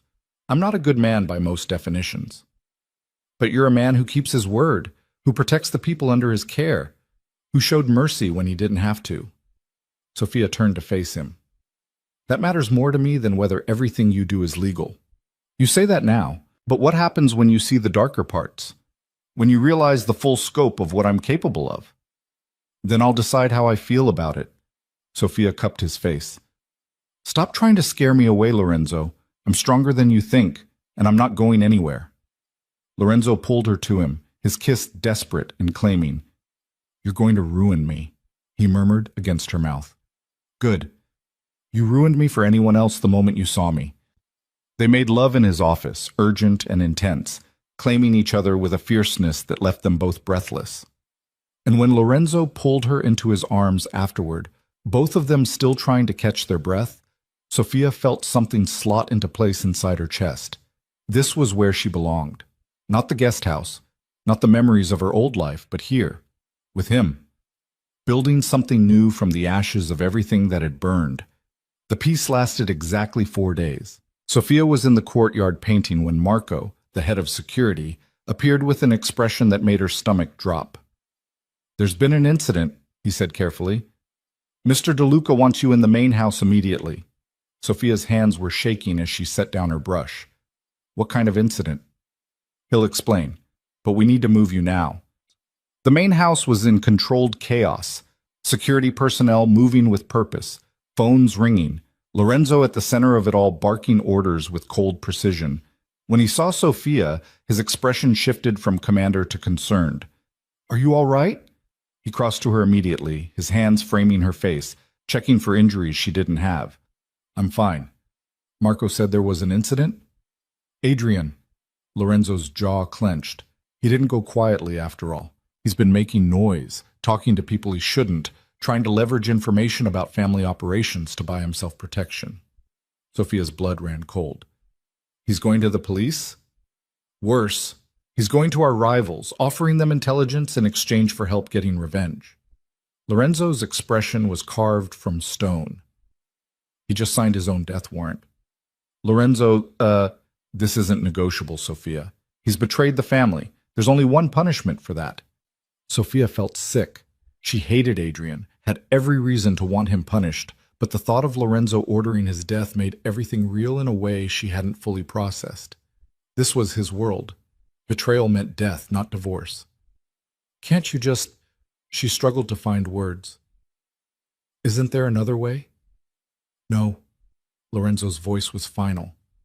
"He knows too much. He's already endangered people. If I show mercy now, it signals weakness.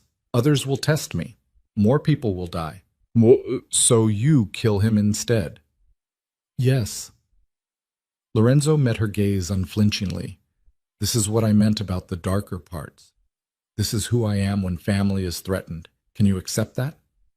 Sophia wanted to say yes immediately, wanted to be the strong woman who could handle anything, but Lorenzo had asked for honesty, and she owed him that.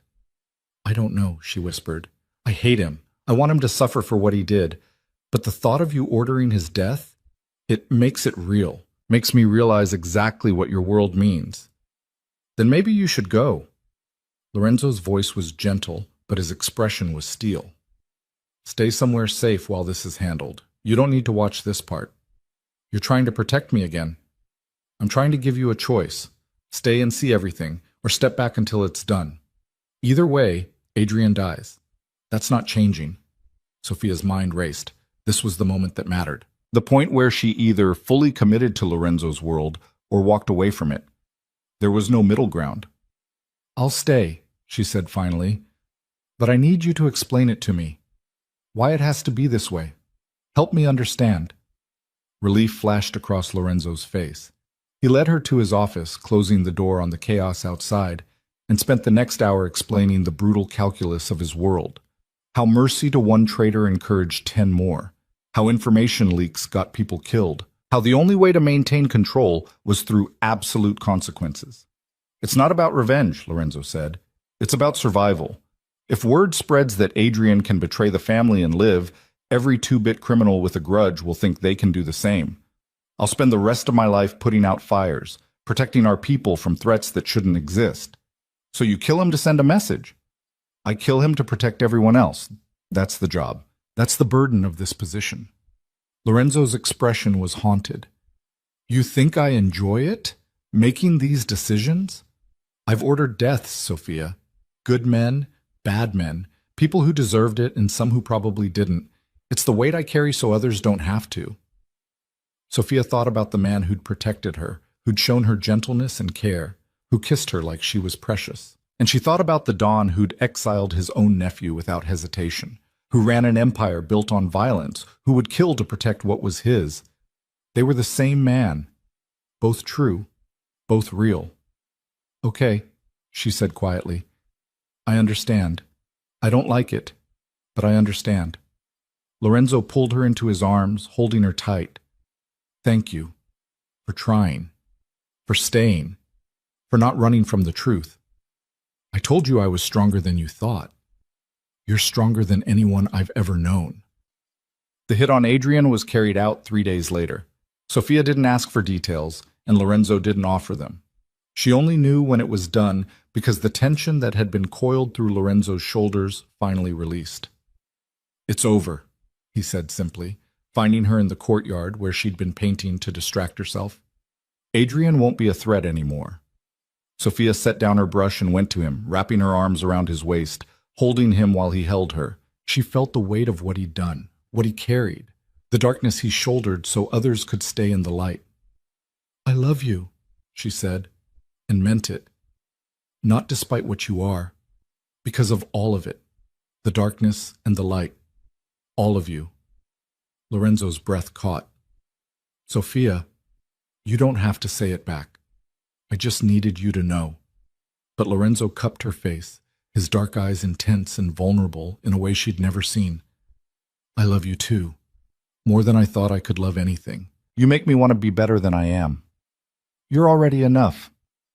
They stood in the courtyard as the sun set, two people who'd found each other in the wreckage of broken lives, building something new that was entirely their own. The future was uncertain, dangerous, complicated in ways Sophia was still learning to navigate. But for the first time in her life, she was choosing her own path. And that path led straight to the man who'd seen her when she was invisible, who'd given her back herself, who loved her with an intensity that both terrified and exhilarated her. Whatever came next, they'd face it together. The weeks following Adrian's death brought an unexpected peace.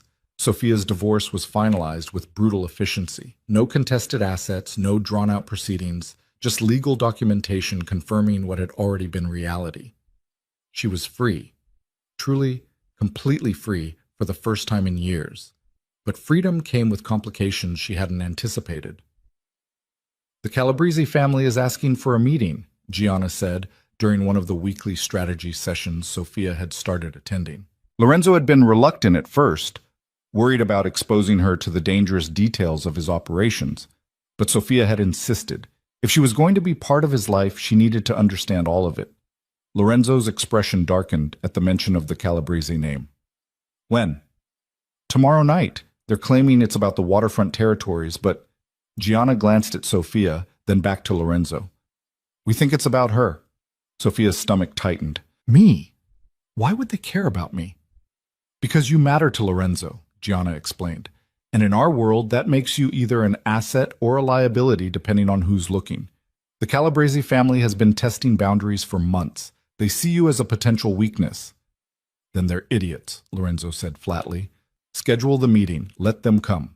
They'll learn exactly how wrong they are. After the meeting ended and the advisors filed out, Sophia stayed behind with Lorenzo in his office. He was tense, his shoulders tight with the kind of controlled anger she'd learned to recognize. Talk to me, she said, moving behind his chair to massage the knots in his shoulders. Lorenzo leaned back into her touch, sighing. The Calabrese family has been looking for leverage against me for years. My father destroyed their operations in the Eastern Territories, and they've never forgotten it. They're opportunistic vultures who strike when they think they see weakness. And they think I'm your weakness. They think you're a distraction, a civilian I've gotten soft over. Lorenzo turned to pull her into his lap, his arms wrapping around her waist. They don't understand that you're actually my strength, that you make me sharper, more focused, more dangerous because I have something worth protecting. Sophia kissed him softly. So what happens at this meeting? I remind them why no one challenges the DeLuca family and lives to profit from it. His voice dropped to that dangerous register. And I make it clear that touching you means starting a war they can't win. The meeting took place in neutral territory, an upscale restaurant the families used for negotiations. Lorenzo brought Gianna and 2 senior advisors, and despite protests from his security team, he brought Sophia. I want them to see you with me, he'd explained when she'd questioned the decision. Want them to understand that you're not hidden away like a shameful secret. You're mine, and I'm proud of that. The Calabrese delegation was already seated when they arrived. 3 men in expensive suits, faces hard, with the kind of cruelty that came from decades in the criminal underworld. The one in the middle, Vittorio Calabrese, was their current leader, a man in his 60s with cold eyes and a reputation for ruthlessness. Lorenzo, Vittorio said, his tone cordial but his gaze calculating. Thank you for meeting with us. And this must be the famous Sofia Valente. We've heard so much about you. The way he said it made Sophia's skin crawl, but she kept her expression neutral, channeling every ounce of the strength she'd built over the past months. Mr. Calabrese. They sat, and for the first few minutes, the conversation centered on business. Territory disputes, shipping routes, the usual negotiations between families. But Sophia felt the undercurrent, the way Vittorio's attention kept sliding to her, assessing, calculating. Finally, he said what he'd really come to say. I understand there was some unpleasantness with your former husband, Mrs. Valente. My condolences on his passing. It wasn't condolence. It was a probe testing to see how much she knew, how involved she was. Adrian made his choices, Sophia said evenly. He lived with the consequences. I've moved on. Indeed you have. Vittorio's smile didn't reach his eyes. Quite quickly, some might say, from one DeLuca to another. That's quite a transition. Lorenzo's hand tightened on Sophia's knee under the table, a warning to stay calm. But Sophia didn't need the warning. She'd spent 3 years being talked down to, dismissed, treated like she didn't matter. She was done accepting that from anyone. Are you implying something, Mr. Calabrese? She asked, her voice sweet but edged with steel. Because if you have concerns about my relationship with Lorenzo, perhaps you should address him directly, instead of hiding behind passive-aggressive commentary. Gianna made a small sound that might have been a suppressed laugh. Vittorio's expression hardened. Spirited, he said. I can see the appeal. But spirit without understanding can be dangerous in our world. You're new to this life, Mrs. Valente. You don't yet understand how easily civilians become collateral damage. Is that a threat? Lorenzo's voice could have frozen fire. A warning. Vittorio leaned back in his chair. The DeLuca family has been strong for generations because you've been smart, careful. You've kept personal entanglements separate from business. But now you're parading your girlfriend in front of the 5 families, making her a public figure in our world. That creates vulnerabilities. The only vulnerability here is your misunderstanding of the situation. Lorenzo's smile was sharp as a blade. Sophia isn't a weakness. She's family, and anyone who threatens family learns very quickly why the DeLuca name still commands respect while others have fallen to dust. The temperature in the room dropped 10 degrees. Vittorio's men shifted in their seats, hands moving toward weapons they hadn't yet drawn. Lorenzo's security detail tensed, ready to respond. "Gentlemen," Gianna interjected smoothly, "I think we've strayed from the actual purpose of this meeting, the waterfront territories?" The conversation shifted back to business, but the damage was done. Lines had been drawn, positions clarified. When the meeting finally ended an hour later, Sophia felt wrung out from the tension. In the car ride back to the estate, Lorenzo was silent, his jaw clenched, one hand gripping Sophia's tightly. "I'm sorry," she finally said. "I shouldn't have pushed back. I made things worse." "You made things perfect." Lorenzo turned to look at her, his expression fierce. "You showed them exactly what I needed them to see, that you're not some fragile civilian to be intimidated. You're strong, smart, dangerous in your own right. Vittorio expected you to cower, and instead you challenged him. That matters." "But he threatened me, basically said I'm a target now." "You've been a target since the moment you mattered to me. At least now everyone knows it openly, which means my enemies have to consider the cost of touching you." Lorenzo pulled her closer. "And that cost is war. Total, uncompromising war." Sophia leaned into him, processing the reality of her new life. She wasn't just Lorenzo's girlfriend. She was a piece on the board, a factor in complex power dynamics she was still learning to navigate. The thought should have terrified her. Instead, it felt like challenge, like purpose. "Teach me," she said suddenly. "Teach you what?" "Everything. How your world works, the politics, the power structures, the rules." Sophia met his gaze. "If I'm going to be part of this, I want to be useful, not just protected, but actually capable." Lorenzo studied her face for a long moment. "That's dangerous knowledge, Sophia. Once you know, you can't unknow. You become complicit in everything." "I'm already complicit. I love you. I live in your house. I attend your meetings. I'm in this whether I understand it or not. I'd rather understand." Something shifted in Lorenzo's expression. Pride, respect, maybe a trace of concern. "All right, but you need to be sure. Absolutely certain." "I am." So began Sophia's education in the criminal underworld. Lorenzo and Gianna became her teachers, explaining the intricate web of alliances, territories, and unwritten rules that governed the 5 families. She learned about their legitimate businesses, restaurants, construction companies, shipping firms that funded and concealed illegal operations. She learned about the code of silence that protected them all, the brutal efficiency with which traitors were handled, the careful balance of power that kept total war from erupting. And she learned about the Calabrese family's history with the DeLucas, a decades-long rivalry built on territory disputes, old grudges, and the kind of hatred that passed from father to son like inheritance. "Vittorio's father tried to kill mine 30 years ago," Lorenzo explained one evening in his office, maps and documents spread across the desk. "Failed, obviously. My father responded by destroying their operations in the Eastern Territories, crippling their income for a decade. They've never forgiven us for that. Every few years they test our defenses, looking for weaknesses. And they think I'm a weakness. They think you're leverage, a way to hurt me emotionally if they can't beat me strategically." Lorenzo's hand found hers. "That's why you need to know how to protect yourself, how to read situations, identify threats, respond appropriately." Sophia spent her mornings painting. She'd started accepting commissions and discovered she actually had talent people valued, and her afternoons learning the brutal calculus of Lorenzo's world. She learned to shoot, to fight, to read body language and detect lies. She sat in on meetings, absorbing the dynamics, learning who held real power versus who just postured, and slowly she transformed from Lorenzo's protected girlfriend into his acknowledged partner. The family noticed. At dinners, people started directing questions to her, asking her opinions, treating her like she had authority. It was intoxicating and terrifying in equal measure. 2 months after the Calabrese meeting, Sophia woke to chaos. The sound of gunfire jolted her from sleep. Lorenzo was already moving, pulling on clothes with practiced speed, grabbing the gun he kept in the nightstand. "Stay here," he ordered, his voice sharp with command. Lock the door. Don't open it for anyone but me. Well, Lorenzo, what's happening?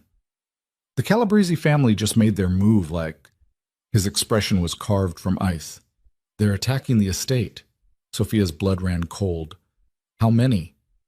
I don't know yet, but they're not getting to you, I promise. He kissed her hard and fast. Stay here. Trust me. Then he was gone, and Sophia was alone with the sound of gunfire echoing through the estate. She locked the door as instructed, her hands shaking, her mind racing. This was real. The danger Lorenzo had warned her about, the violence that underpinned his world, it was happening right now. More gunshots, shouting. The sound of breaking glass. Sophia grabbed her phone, but there was no signal. They'd jammed communications.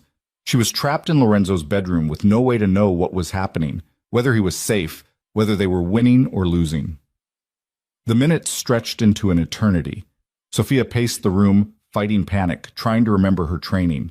If someone broke through the door, where would she position herself? What would she use as a weapon? The letter opener on the desk, the heavy bookend, her own hands if it came to that. A massive explosion rocked the building.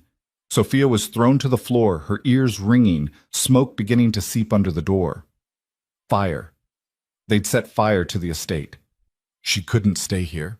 Locked room or not, she'd die of smoke inhalation if she didn't move. Sophia grabbed the gun Lorenzo kept in the closet safe. He'd taught her the combination weeks ago, just in case, and made her way to the door. She opened it carefully, gun raised the way he'd taught her, checking corners, watching for threats. The hallway was chaos, smoke, debris, the distant sound of fighting.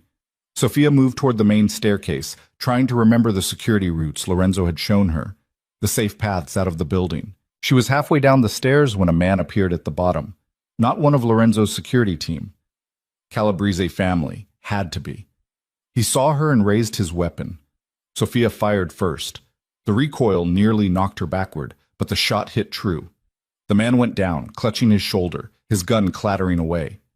Sophia didn't wait to see if he'd get up. She ran, adrenaline drowning out thought, pure survival instinct taking over. She made it to the east wing, where the family's safe room was located.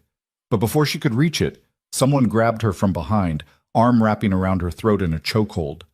Well, well, a voice hissed in her ear. The famous Sofia Valente. Lorenzo's weakness made flesh. Sophia didn't think.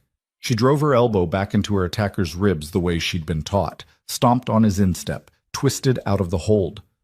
The man stumbled, surprised, and Sophia brought the gun up again. I'm nobody's weakness, she said, and fired.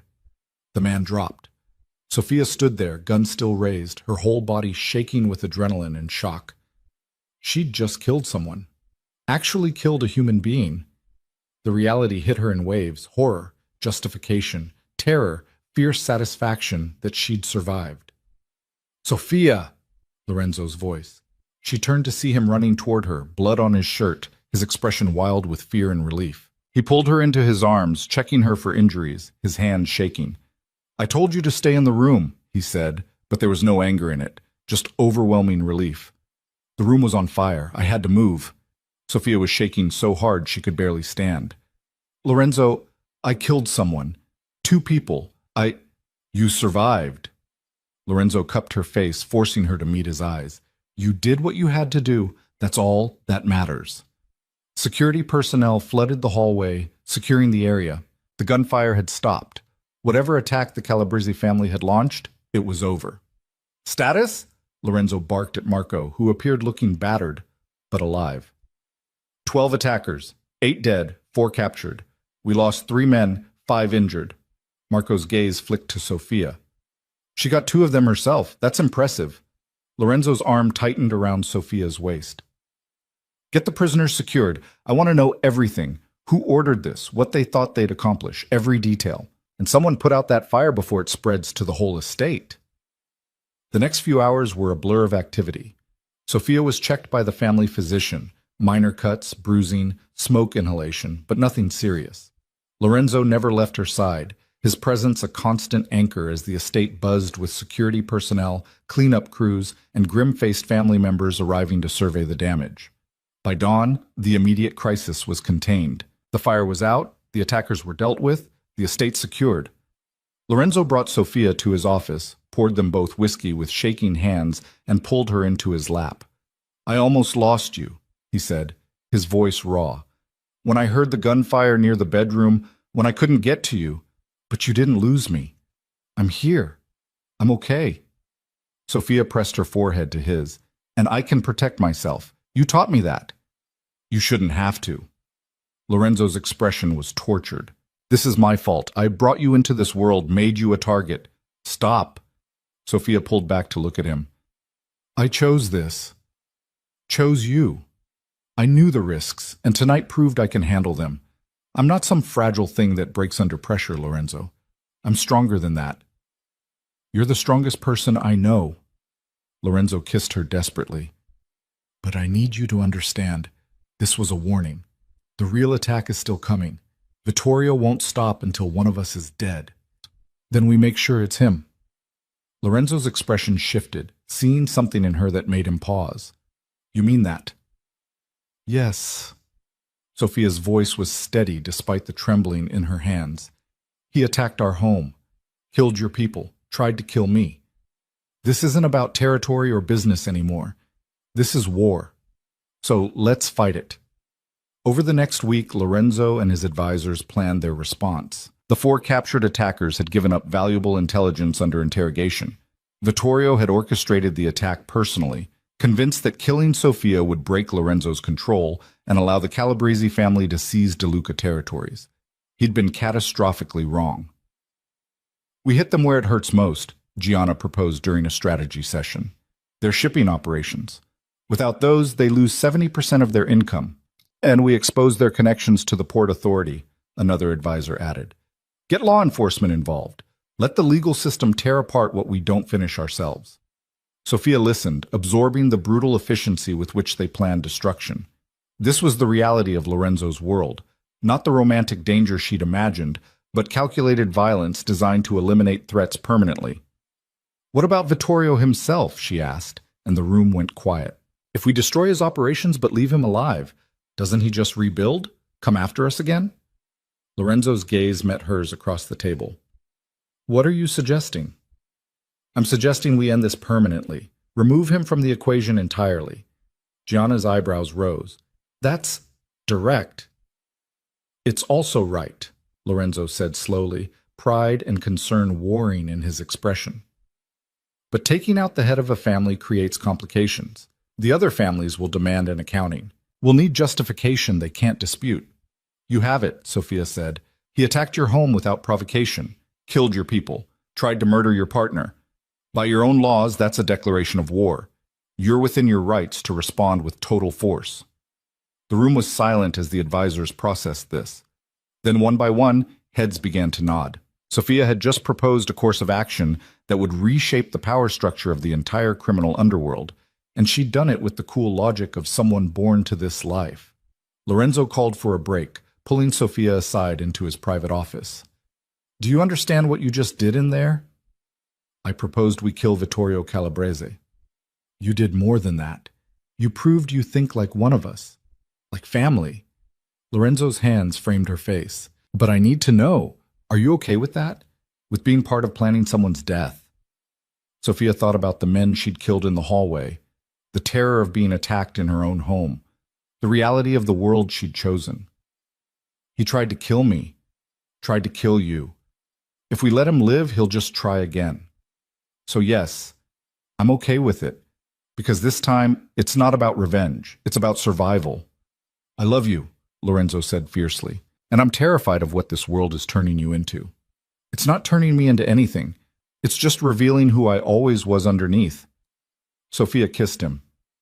"I was never the helpless victim Adrian tried to create. I was always this strong. I just needed the right circumstances to prove it."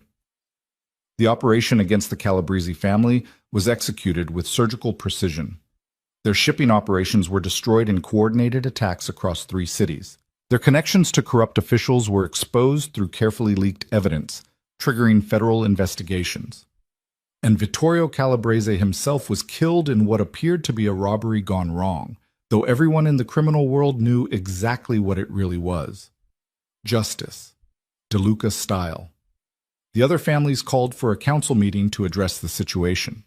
Lorenzo went willingly, bringing Sofia with him over the protests of his security team. They need to see us together, he'd explained.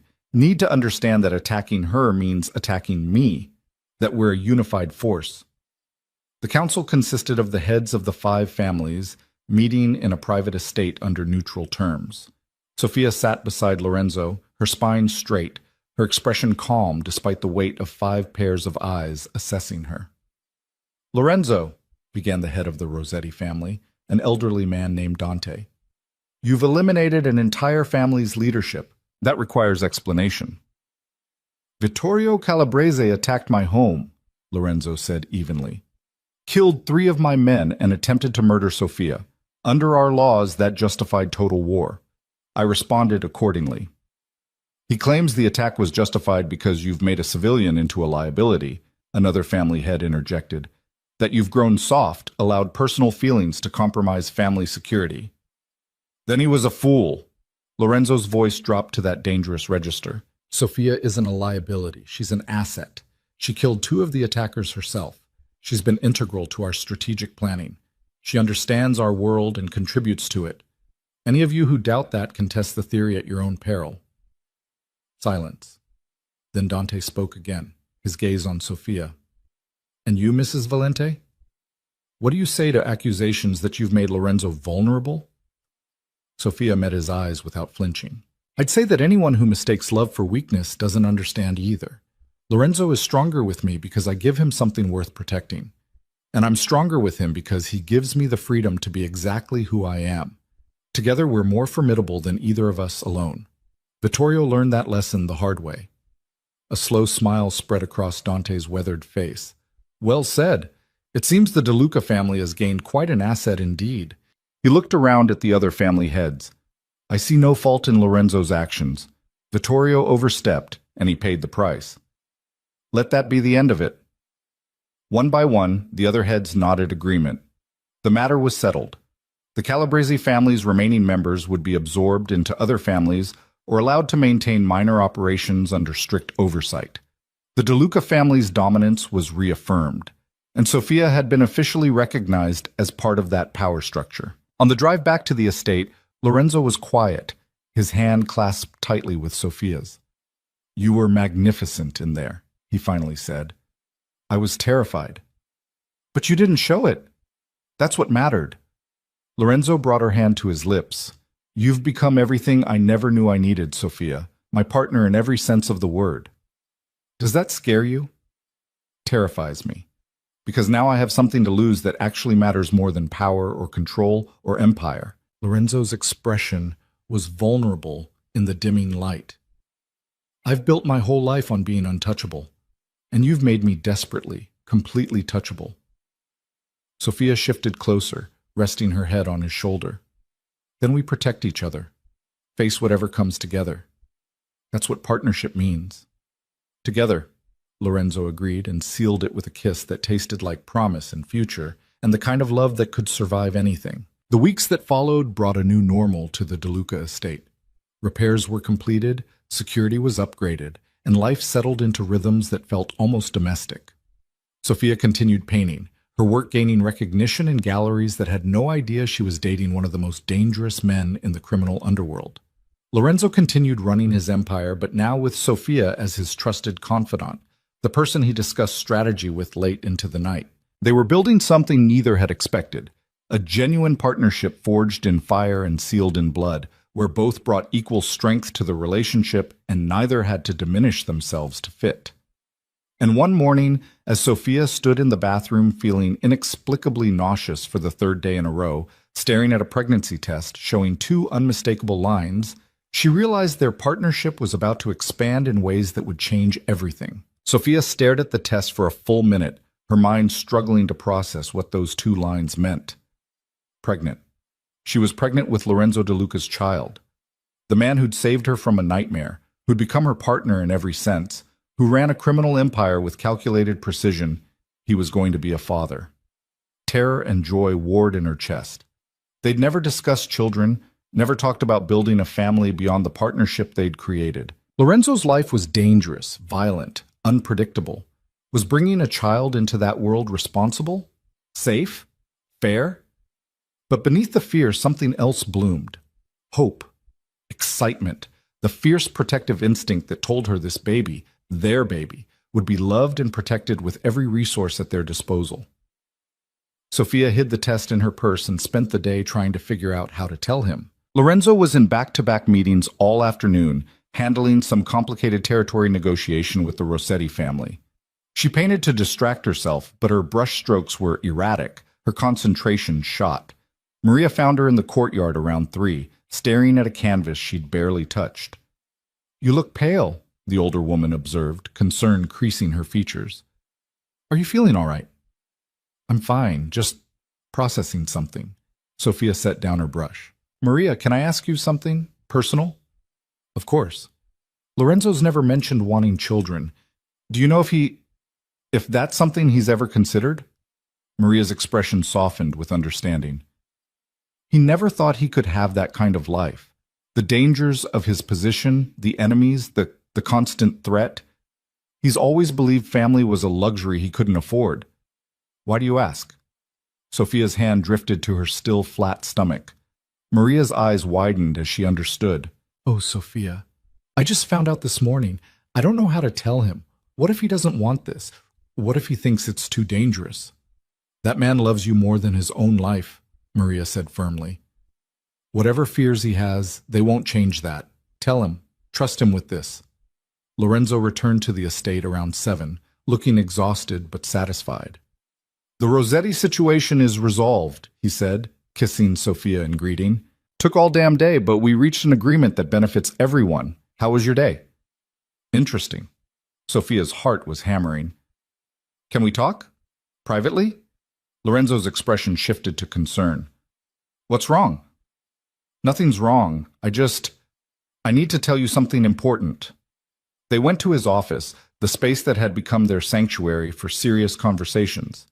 Lorenzo poured himself a whiskey, offered her one, frowned when she declined. "You never turn down whiskey when I'm drinking," he observed. "What's going on?" Sophia took a breath, gathering courage. "I'm pregnant." The glass stopped halfway to Lorenzo's mouth.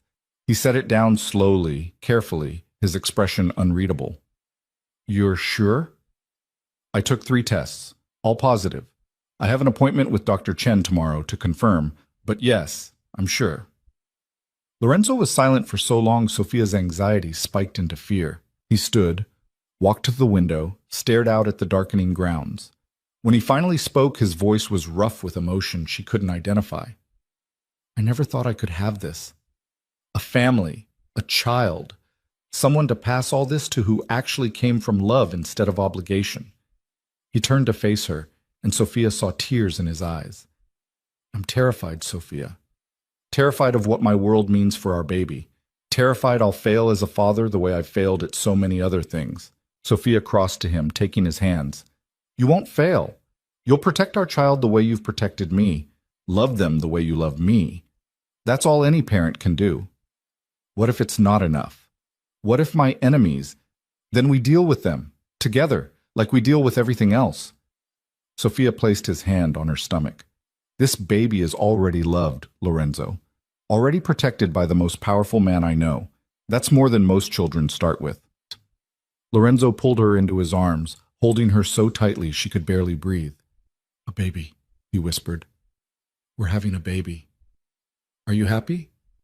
"I'm fucking terrified. But yes, I'm happy." He pulled back to cup her face, his expression fierce and tender. "You've given me everything I never knew I wanted. A reason to be better. A future worth fighting for. Now a child. How am I supposed to deserve any of this? By being exactly who you are. The man who saw me when I was invisible. Who gave me back my strength. Who loves me enough to let me be dangerous." Sophia kissed him softly. "That's the father I want for our baby. Not some sanitized version. The real you." Lorenzo kissed her deeply, his hands gentle on her waist, already protective of the life growing inside her. "Everything changes now. Security, operations, risk assessment.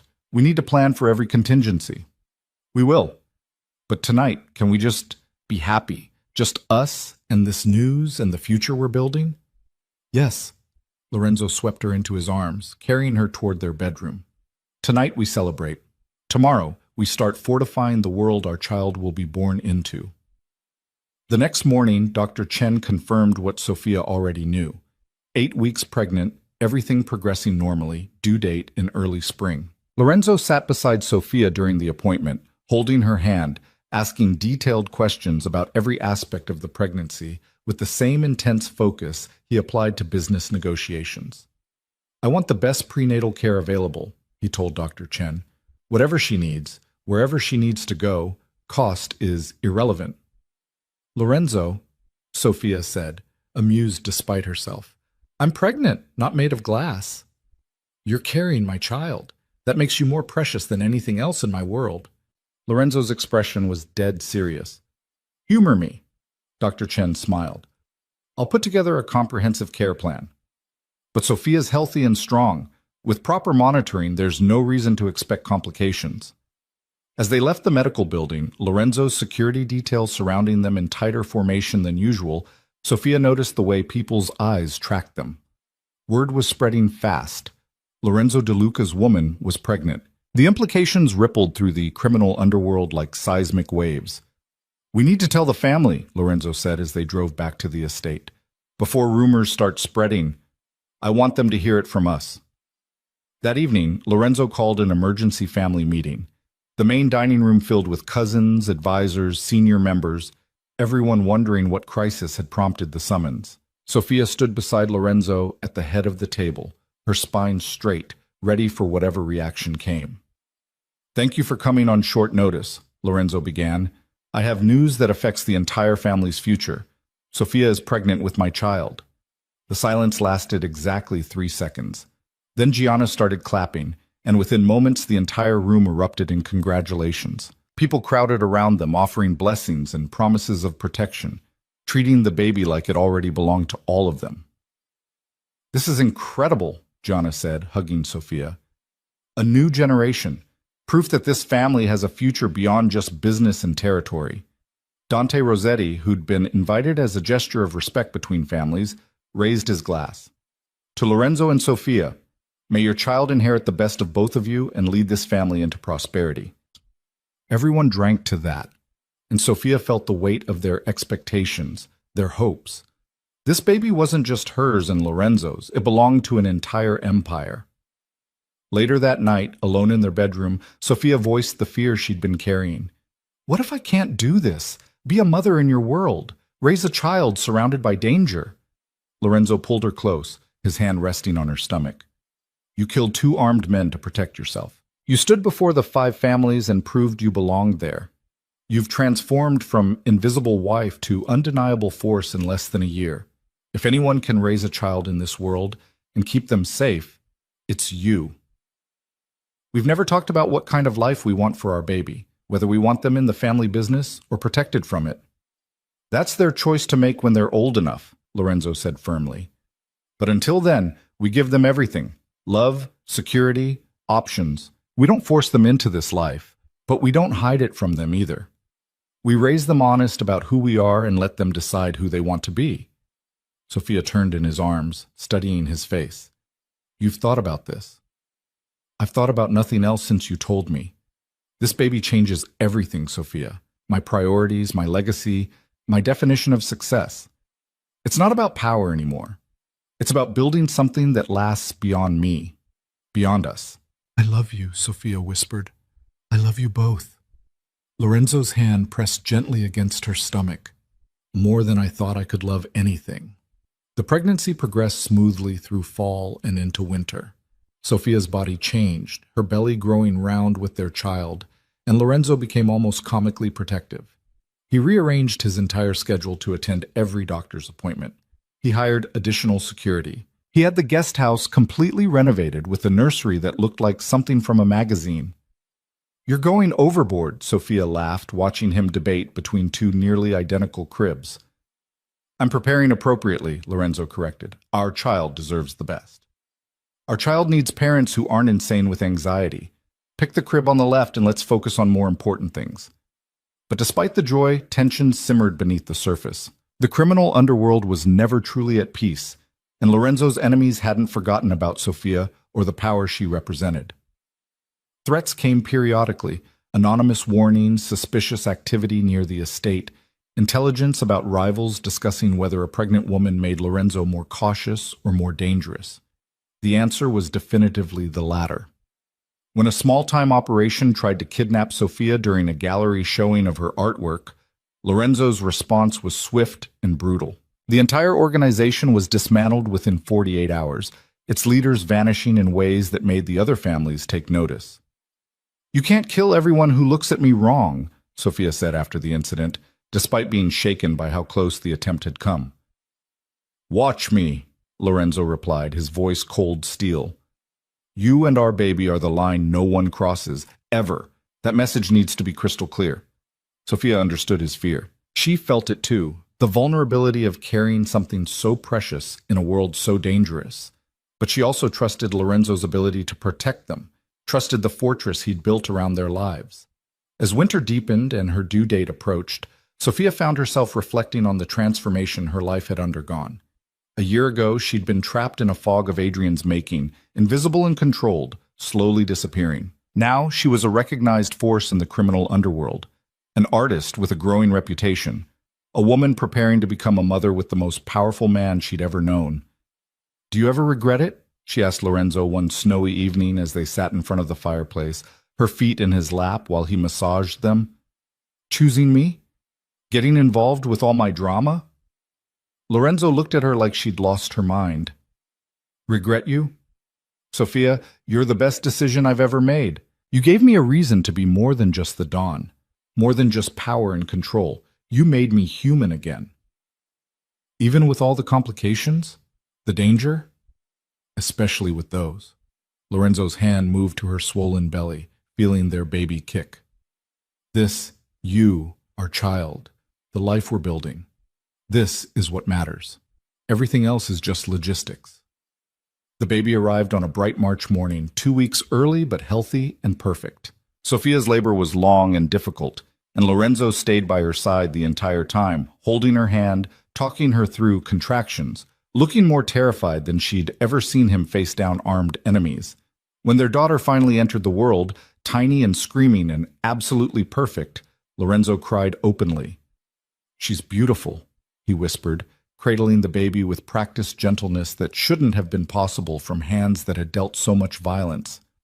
"She's perfect." "What should we name her?" Sofia asked, exhausted and elated. Lorenzo looked down at his daughter, then at Sofia, his expression full of wonder. "Elena, after my mother. She was the strongest woman I knew before you." "Elena DeLuca." Sofia smiled. "It's perfect." The family descended on the hospital within hours, security turning an entire floor into a fortress. Gianna brought flowers. Maria brought tears of joy. Dante Rossetti sent a gift that probably cost more than most people's cars. Everyone wanted to see the newest DeLuca, the child that represented a future none of them had expected. But when visiting hours ended and it was just the three of them, Lorenzo, Sofia, and baby Elena, the reality settled over them like a blanket. "We made this," Lorenzo said softly, watching Elena sleep in Sofia's arms. "Something good and pure out of all the darkness." "She's going to change everything," Sofia said. "Already has." "Good. Let her change it. Let her make us better." Lorenzo kissed Sofia's forehead, then Elena's. "I spent 45 years thinking I couldn't have this. A family, love, something worth living for beyond power. You proved me wrong about all of it." They brought Elena home to the estate a few days later, and life reorganized itself around this tiny, demanding creature. Lorenzo, who'd terrified grown men with a look, became putty in his daughter's hands. He took middle-of-the-night feedings without complaint. He learned to change diapers with the same precision he applied to business deals. He read parenting books like military strategy manuals. Sofia watched him transform and fell in love with him all over again. "You're a natural," she observed one evening, watching him rock Elena to sleep with infinite patience. "I'm terrified every second," Lorenzo admitted. "That I'll do something wrong. That my world will touch her. That she'll grow up and realize her father isn't a good man." "You're a great man. You're just not a simple man." Sofia moved to stand beside them, looking down at their sleeping daughter. And she's going to grow up knowing she's loved absolutely, protected fiercely, and given every choice we can offer her. That's what matters. As Elena grew from newborn to infant, the estate transformed into something that felt almost domestic. There were toys in Lorenzo's office, baby monitors in every room, a schedule built around feeding times and naps rather than just business meetings. And slowly, carefully, Lorenzo began making changes to his operations. He shifted more resources toward legitimate businesses, gradually distancing the family from the most dangerous criminal enterprises. It was a long-term strategy that would take years to fully implement, but the direction was clear. "I want Elena to have choices," he explained to Gianna during a planning meeting Sophia attended. "If she wants to be part of the family business, fine, but I don't want her forced into it because there's no alternative. I want legitimate options." "That's a major strategic shift," Gianna noted. "Some of the family won't like it." "Then they can adjust or leave." Lorenzo's tone left no room for argument. "My daughter's future is more important than tradition." The family did adjust. Slowly at first, then with growing enthusiasm as they saw the benefits. Legitimate businesses were more stable, less risky, easier to pass to the next generation. The criminal elements remained. Lorenzo's world couldn't completely abandon its roots, but they became one facet of a more complex empire rather than the entire foundation. Elena's first birthday arrived with shocking speed. The party was massive. Family, friends, allies, all celebrating the child who'd changed the DeLuca family's trajectory. Sophia watched her daughter toddle around the courtyard, already showing signs of her father's determination and her mother's creativity, and felt overwhelming gratitude for how far they'd come. "Happy?" Lorenzo asked, wrapping his arms around her waist from behind. "Incredibly." Sophia leaned back against him.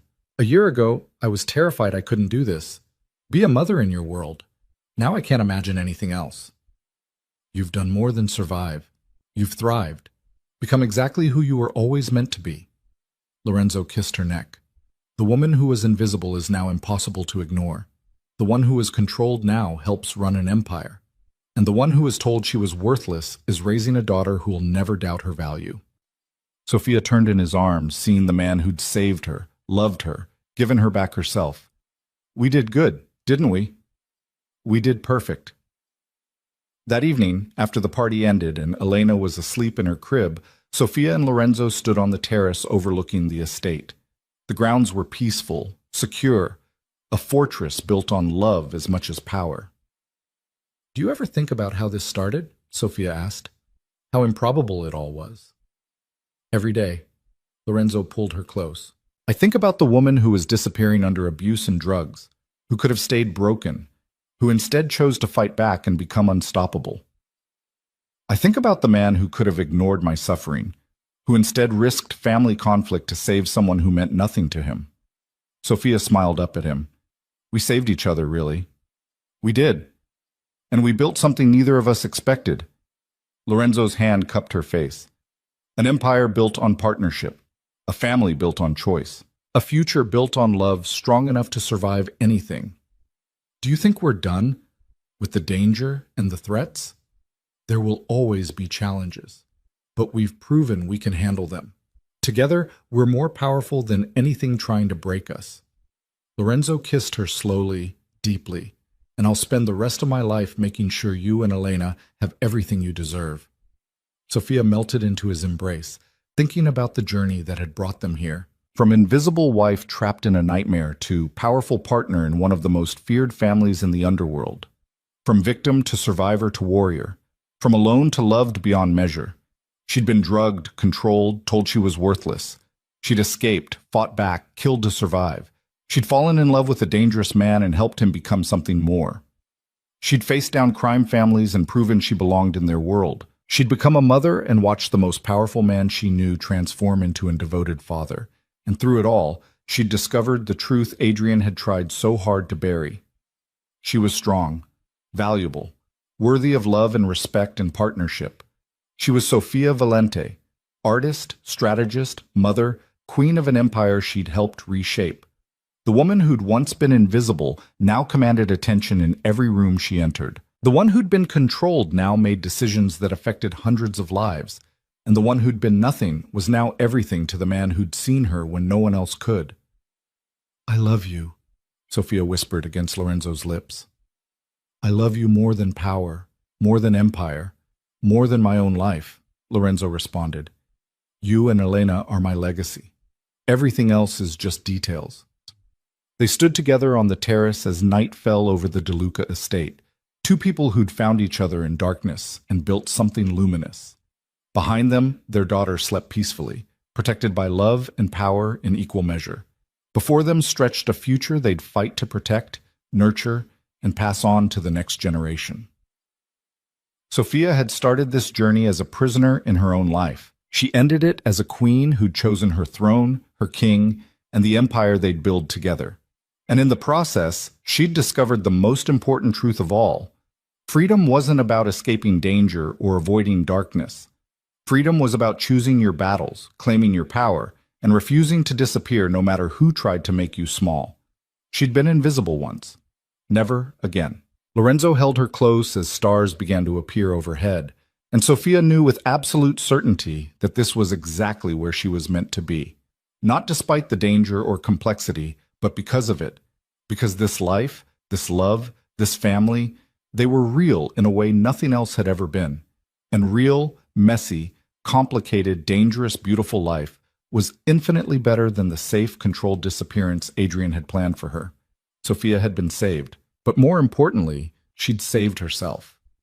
And in doing so, she'd found everything she'd never known she was missing. The end was really just the beginning. And what a beginning it was.